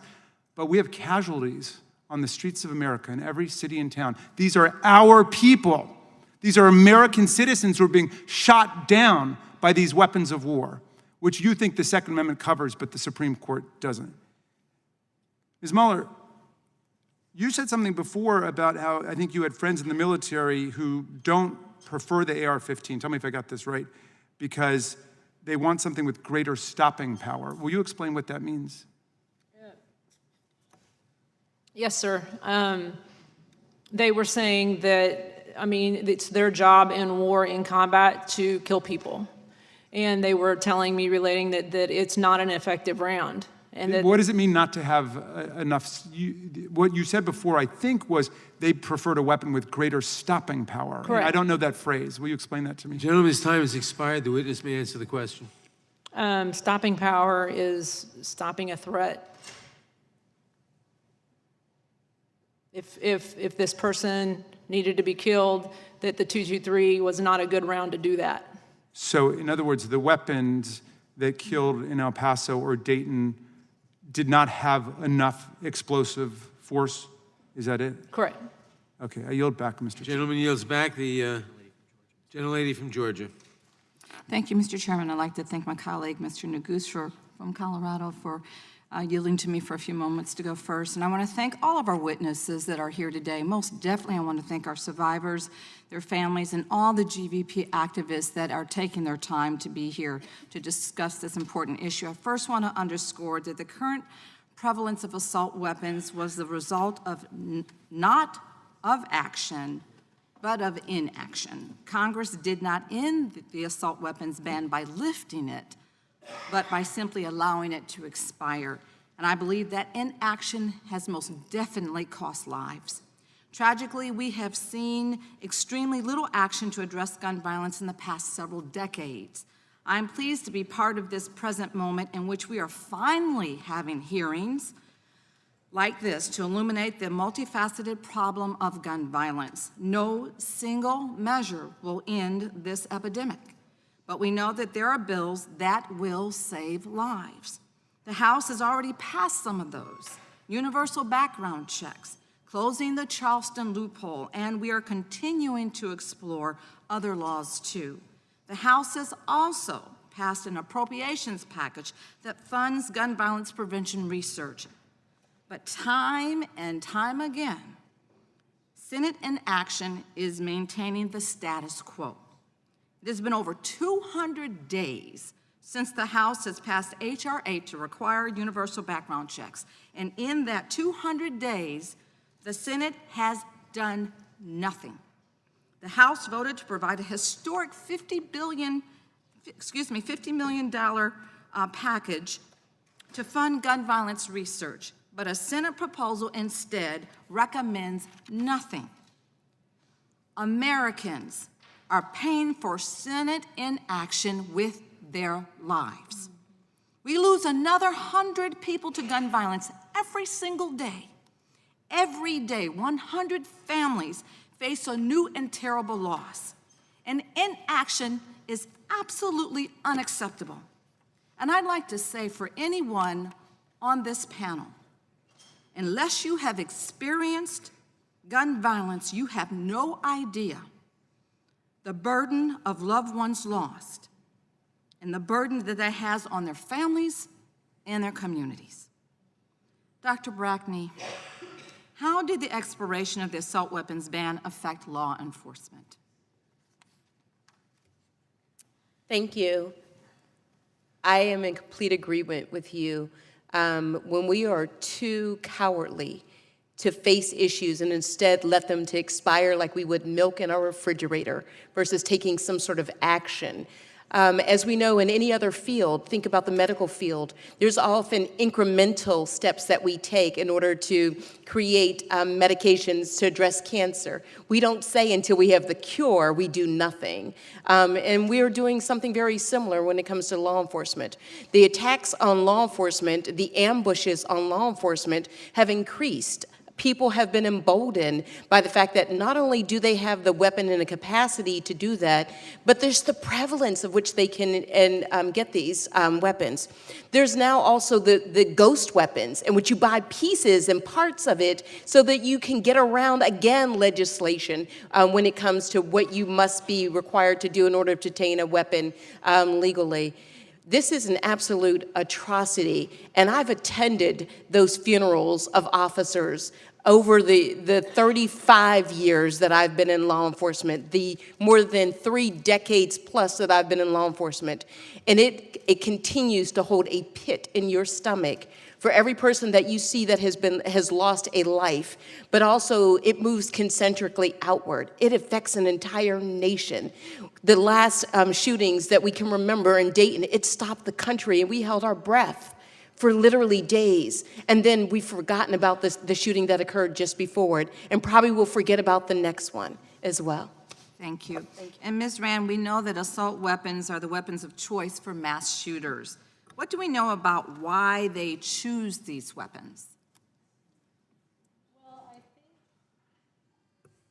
I think that the firepower that assault weapons affords a shooter gives them more bravery. They feel like they can outgun law enforcement, and I would go back to the example that was offered about Columbine, that it's a little known fact, there were armed guards at Columbine who engaged in fire with Harris and Klebold, but were unable to stop them because they were outgunned by the assailants' assault weapons. So I think it provides them with a sense of bravery that they wouldn't otherwise have. They know they can confront law enforcement. They know they can kill a number of people very quickly. And, you know, I think also if you look at the marketing of these weapons, they're sold using militarized imagery, and now we're seeing assailants who copy that. They come with body armor. Thank you. Thank you, Mr. Chairman, and of course, thank you to my colleague, Ms. Macbeth, who always speaks truth to power in such an incredible way. Chief Brackney, you mentioned this a minute ago, but I just want to give you a chance to expound on it a bit further. How long have you been in law enforcement? Thank you. A woman shouldn't tell her age, but 35 years, and maybe they hired me when I was really young. And how long have you been chief? So I've been the chief of Charlottesville now for just about 15 months. I was a chief in George Washington University 3 years prior to that, and just short of 31 years with the city of Pittsburgh, commanding our SWAT teams, major crimes, et cetera. Well, thank you for your service, and the reason why I asked that, my colleague from Florida on this side of the aisle, I thought was right to point out during her parliamentary inquiry or point of order request, I took umbrage at the way in which my colleague interacted with you in the prior exchange, that someone of your caliber and someone who has served your community and your country, who is here today to testify on the importance of us taking common sense steps to prevent the pervasive gun violence that's ravaging communities across our country. I did not think that exchange was reflective of the way in which this committee and its members ought to conduct itself. And so I thank you again for being here today and for your testimony. I also, of course, would associate myself with the remarks of my esteemed colleague from Georgia. Military-style assault weapons have no place in civilian hands, in my view. They have no place in schools, in theaters, and in communities. And in Colorado, we know this all too well. I happen to represent the great state of Colorado, and we lived through Columbine 20 years ago, where 13 individuals were killed in a matter of 16 minutes. We grieved after Aurora, where 12 people were killed and 58 others injured. Military-style assault weapons are designed to kill people quickly and efficiently. And large-capacity magazines are often the choice for mass shooters because they allow the shooter to fire a large number of rounds and quickly reload. Inaction on this issue, as so many of my colleagues have said and as so many of the witnesses have attested to, it is putting our students, our children, and our community in harm's way. And I, for one, believe that we cannot allow it. When we see mass shootings in the news every single month, we know that it is time to act. We owe it to those we have lost and to the survivors, some of whom are here in the audience today, the survivors of Columbine, of Aurora, of Las Vegas, of Orlando, of Newtown, of Sutherland Springs, of Parkland, of El Paso. We owe it to them, and I am grateful to the chairman and to my colleagues for holding this hearing so that we can take action. I will say the difference between my home state and Congress is that Colorado had the courage to act. In Colorado, we passed a high-capacity magazine ban in 2013 as part of a broad attempt to reform gun laws following the Aurora Theater shooting the year before. It is past time for Congress to take up these same reforms, and I'm so grateful to be able to support the proposal that we've talked about today in terms of banning assault weapons. So my question, Mr. Chipman, I first thank you for your service and as a law enforcement officer for putting your life on the line. I know, given your experience, that you've used these weapons that we're speaking of today. Why do you believe it's important that we have a conversation now about assault weapons, and what about your experiences have led you to believe that we need reform? Because they're getting more lethal, and we should have had this conversation decades ago. The firearms industry continues to make more lethal firearms, and Congress is not keeping up with technology. We see that in now smaller weaponry, like my panel member likes to have because it's easy to carry around in her car. But it was used to kill a Milwaukee police officer because it was able to defeat his bulletproof vest. So to me, we should not tip the scales on the side of just convenience, but of our right to live in a country absent the fear of getting shot and killed in the line of duty or at a movie theater or just, in your daily affairs. With that, I see my time is close to expiring, Mr. Chairman, so I will just again say thank you to the chairman and to the witnesses today for appearing and for your testimony. We appreciate it. Gentleman yields back. The gentlelady from Pennsylvania, Ms. Dean. No? I'm sorry, the gentlelady from Texas, Ms. Escobar. Thank you so much, Chairman, and thank you, Ms. Dean, so much for switching with me. I want to thank everyone here, people who traveled to be here with us today at this very important hearing, people who stood in a long line for a long time in order to get in. I want to thank our panel. I want to especially thank the panelist who is my constituent, Dr. Alex Rios Tovar. Thank you for being here. Thank you for everything you did to save so many lives. As we have heard today, there are far too many people on this Judiciary Committee who represent communities that have been impacted by gun violence. And my community, El Paso, Texas, is unfortunately now part of that very sad and tragic club. On the day of the shooting, August 3rd, I received many calls from colleagues who knew only too well what we were going through in El Paso.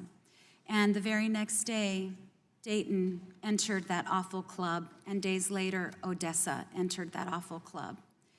And part of why I invited you, Dr. Rios Tovar, to come here, part of why I wanted the American people and the Congress to hear your testimony is because too often we don't understand what happens literally to people who are shot up by these weapons of mass destruction.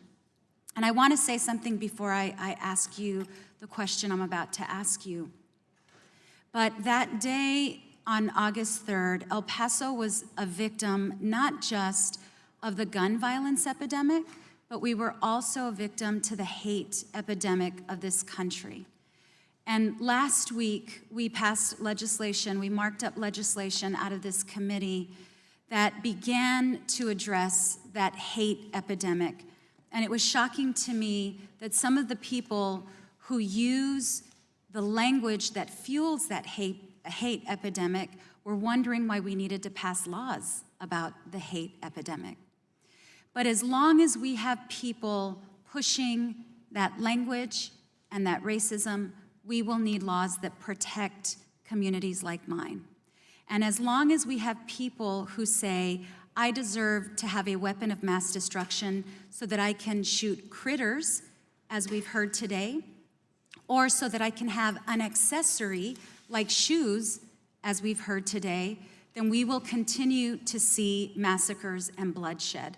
But we're here today to create change so that communities like mine will not have to endure what we endured, because the consequence is long-lasting. Dr. Rios Tovar, you told us about what you witnessed that day, what you lived through that day. Can you share with us what you emotionally and mentally still live with today as a first responder in healthcare? Thank you for that question. I'm not embarrassed to say that that Sunday, I bawled like a child for half an hour. I went through the Facebook page of one of those victims and saw that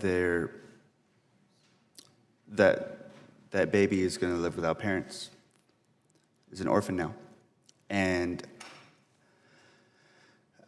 that week, once my patients were extubated, no longer on the ventilator, they had at least a week of nightmares. They would wake up in the middle of the night while I was there on call.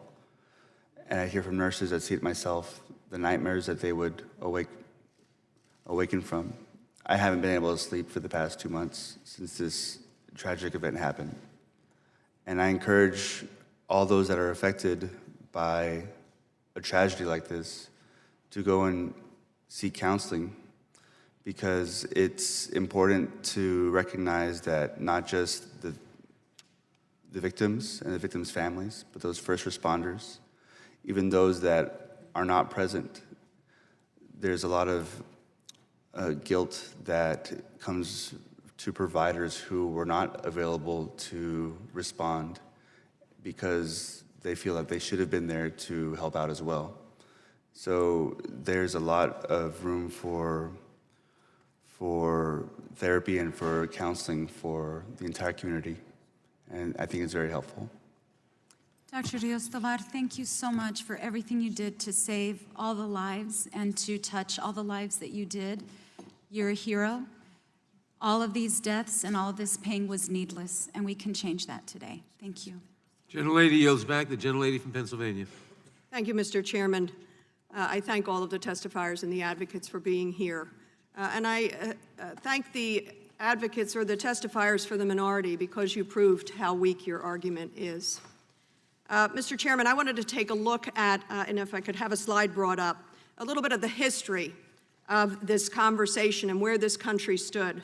Take a look, and I quote, "We are writing to urge your support for a ban on the domestic manufacture of military-style assault weapons. Statistics prove that we can dry up the supply of these guns, making them less accessible to criminals. We urge you to listen to the American public and to law enforcement and support a ban on the further manufacture of these weapons. Sincerely, Gerald R. Ford, Jimmy Carter, and Ronald Reagan."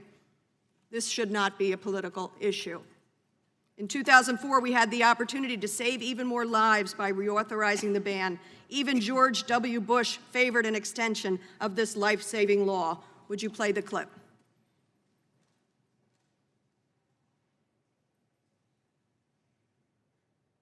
Sorry, I guess we don't have it. Could you hold the clock? Is that possible? Do we have the clip? It is a clip of President George W. Bush.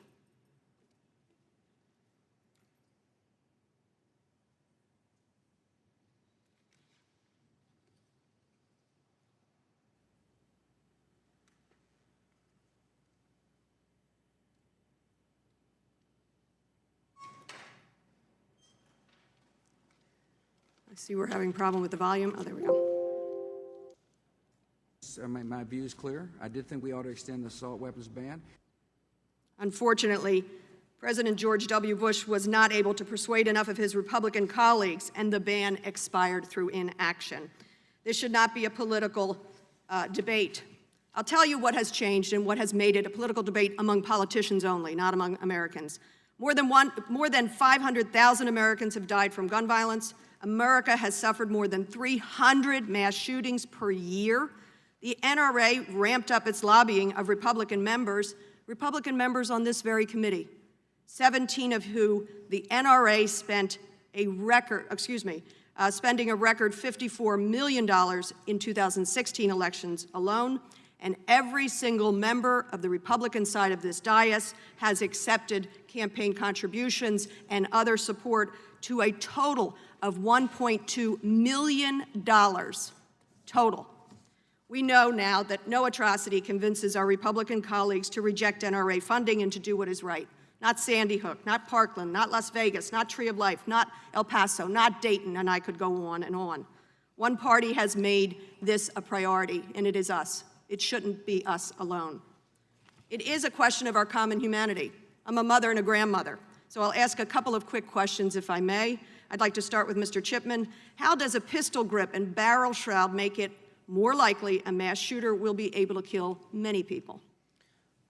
Well, as Senator Cruz has demonstrated, a barrel of an AR-15 can get really hot if you try to cook bacon on it. So imagine if you're a determined killer and you're firing hundreds of rounds. This would allow you to grip the firearm in a way that would increase your ability to spray fire and kill more people. To hold on to this hot weapon, so yes, you can maximize the lethality.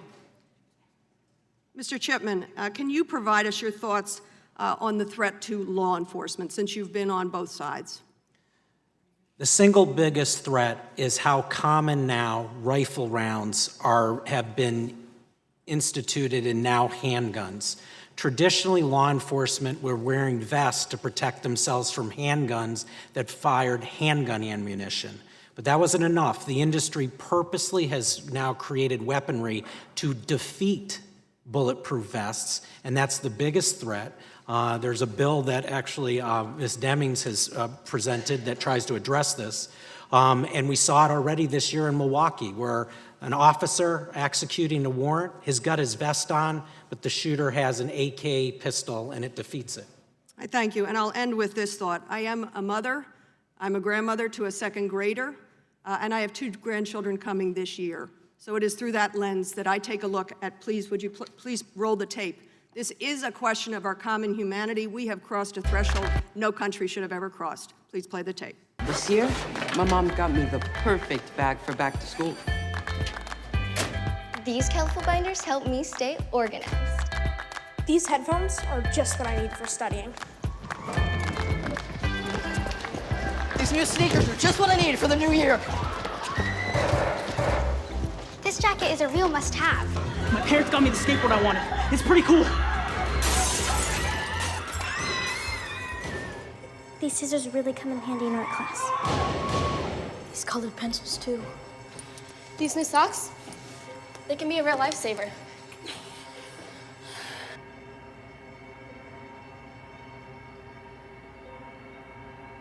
And I finally got my own phone to stay in touch with my mom.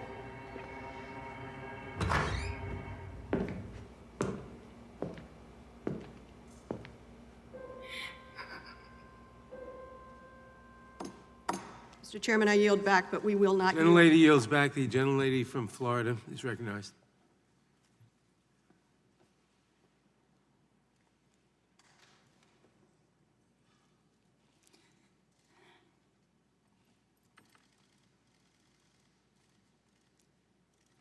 I apologize. Thank you, Mr. Nadler, Chairman. That video is very difficult to watch because I'm also a mother, and I lost my father to gun violence. And today, this morning, I answered the phone right when the hearing started, and the school was conducting an active shooter drill. And my daughter, who just turned 11 years old, tells me that if she gets locked out of her classroom, if she's going to,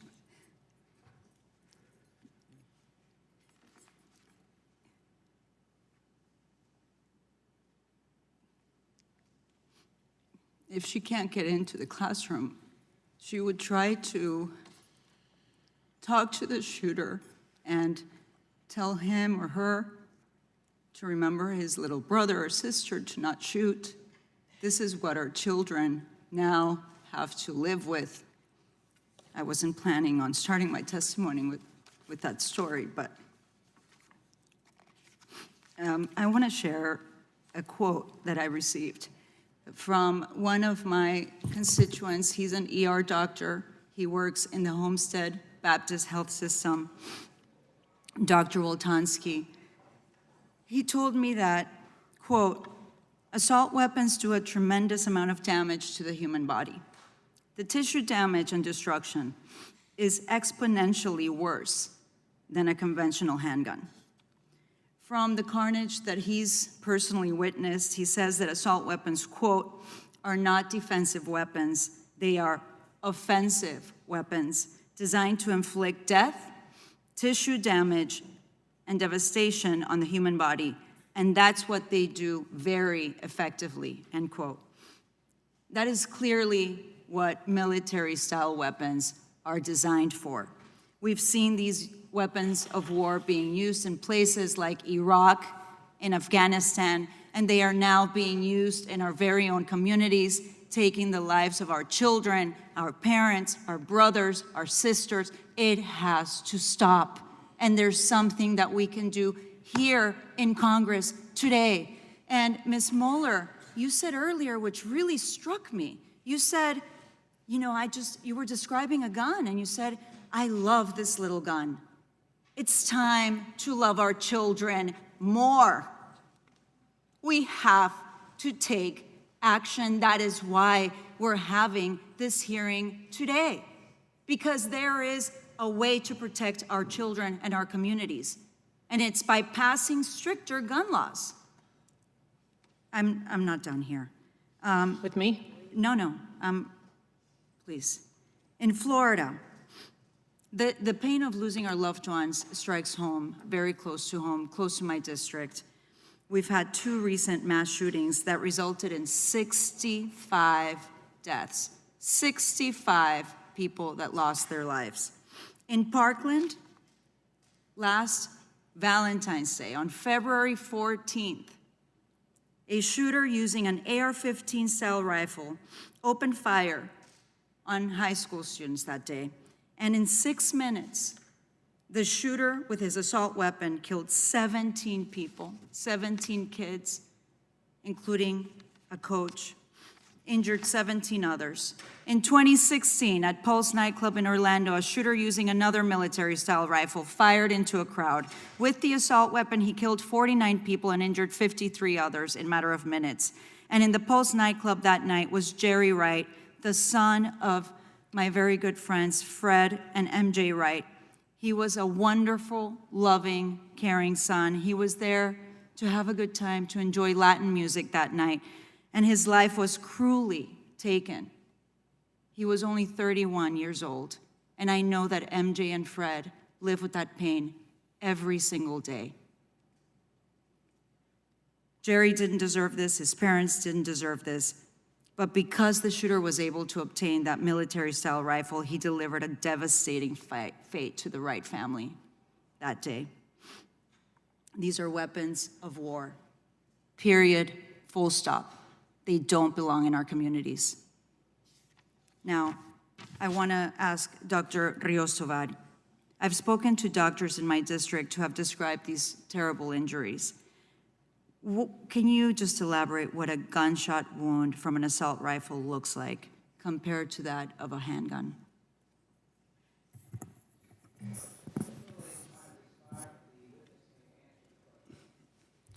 Like I said earlier, these types of injuries, you can't necessarily see on the outside.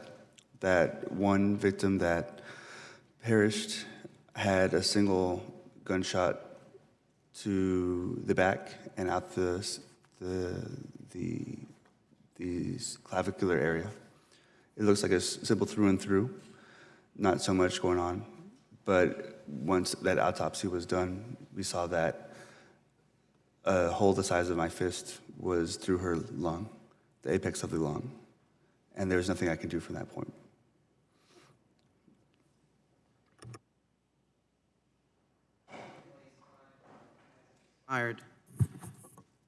Thank all of our members, and as I think the witnesses can see, the deepness of the passion permeates so many of us.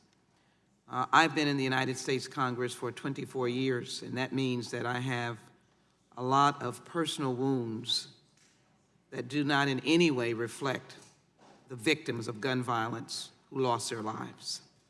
But I was here for Columbine, when so many said that we were going to do something. Let me read this into the record. Between September 25th and October 1st, the day of the shooting, he stockpiled an arsenal of weapons, associated equipment, and ammunition that included 14 AR-15 rifles, all of which were equipped with bump stocks, 12 of which had 100-round magazines, 8 had AR-10 rifles, a bolt-action rifle, and a revolver. A bump stock modifies a semi-automatic weapon so they can shoot in rapid succession, mimicking automatic fire. Mayor, thank you. You're on the ground. Tell us what might have happened if your officers had not ran into face of danger.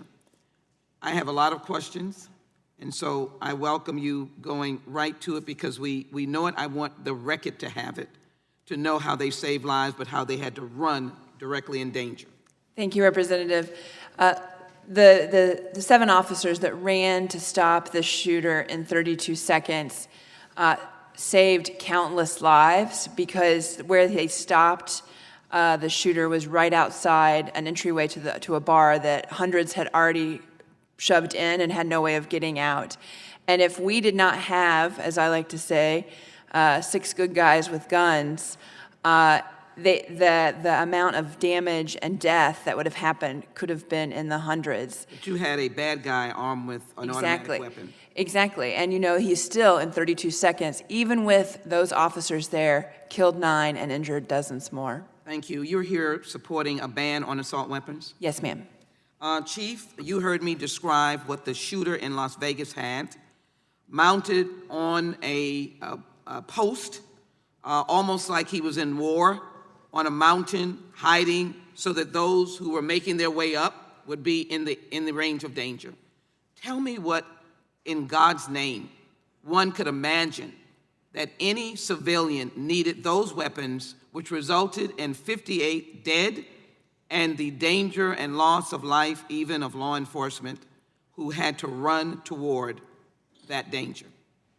Absolutely. What he had was the ability to literally inflict the most amount of damage and be stable doing it. It's kind of hard to hold a weapon indefinitely. The weight starts to get to you, but when you have the stabilizers and all the other things that assist you, you can do that for a very long time.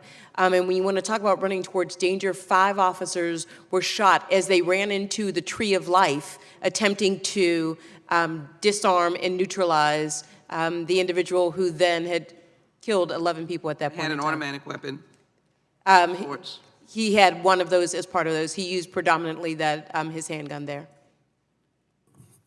But he was armed with such that he could continue. That is exactly correct, that he had done the type of damage that he had done, absolutely. You're an MD as well? Oh, no, that's the distinguished one, PhD. All right, you're a PhD. Yes, ma'am. Well, we are grateful for your service with that knowledge as chief. Let me go to Dr. Rios Tovar, and let me offer you my sympathy. I'm a Texan. I came to El Paso. I saw some of your mastery in those who were alive. I visited victims in both of the hospitals who had those heinous shots, and I saw the personal wounds of their spirit, but as well the physical wounds. So let me pose this for my good friends. I welcome the opposition testimony. That's what it is. I respect them because they're Americans. I am adamantly against an assault weapons. I believe in a buyback. I have no shame in that. And I believe that we can do this as Americans. I asked the National Rifle Association to stand with Americans. But let me give you this picture. Sandy Hook and the babies from 6 and 7 years old were shot with an automatic weapon. Babies, first graders. I'm sorry to ask you this. What kind of wound would a child's body receive from an AR-15 or an automatic weapon? You saw adults, and I'm not sure if you saw a child. I know someone was wounded. But tell me about the size of the body, the mass of the body, and that bullet going into a child. It's not something I would even want to think about imagining, but it would just be devastating. It's not something I can answer. I'm sorry. It would be worse than you could imagine. And what it would be is an adult having a cavity. You were trying to explain to us, that's big holes in the body. Is that not right? That's correct. And so the mass of an adult is 1 or 2 or 3 times that of a child. I'm not a physician. So in the essence of a child, maybe the child physically would not be able to be contained. I would. Trying to put it in as... It would just be too horrific to describe. These are the assault weapons that we are here today trying to ban. To the witnesses, to Mr. Chipman, let me thank you. I did not ask you, but I'm familiar with the National Firearm Act, and I think it can be a source of amendment for many of our legislative initiatives. I do believe in the enforcing of legislation in terms of gun trafficking, which makes some of our cities like Chicago and LA and others victims because the guns are trafficked. But I want to read this into the record as I thank the witnesses. Assault weapons account for 430 or 85% of the total 501 mass shooting fatalities. This is done by a group of doctors. This is research. In a linear regression model controlling for a yearly trend, the federal ban period was associated with a statistically significant 9 fewer mass shootings related per 10,000. Mass shooting fatalities were 70% less likely to occur during the federal ban on assault weapons. The science is clear, the evidence is clear, the murder of our fellow Americans, the loss of life, the victims that are in this audience that have to listen over and over and over again about why we're not acting, we owe them something. This committee is willing to pay the debt. I thank each and every one of you for staying this long and helping us to provide the testimony that will have us write, as we have already done, and pass an assault weapons ban. This concludes today's hearing. We thank all of our witnesses for participating. Without objection, all members will have 5 legislative days to submit additional written questions for the witnesses or additional materials for the record. With all of our thanks, without objection, this hearing is now adjourned.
But then they call out him. Not even talking to him.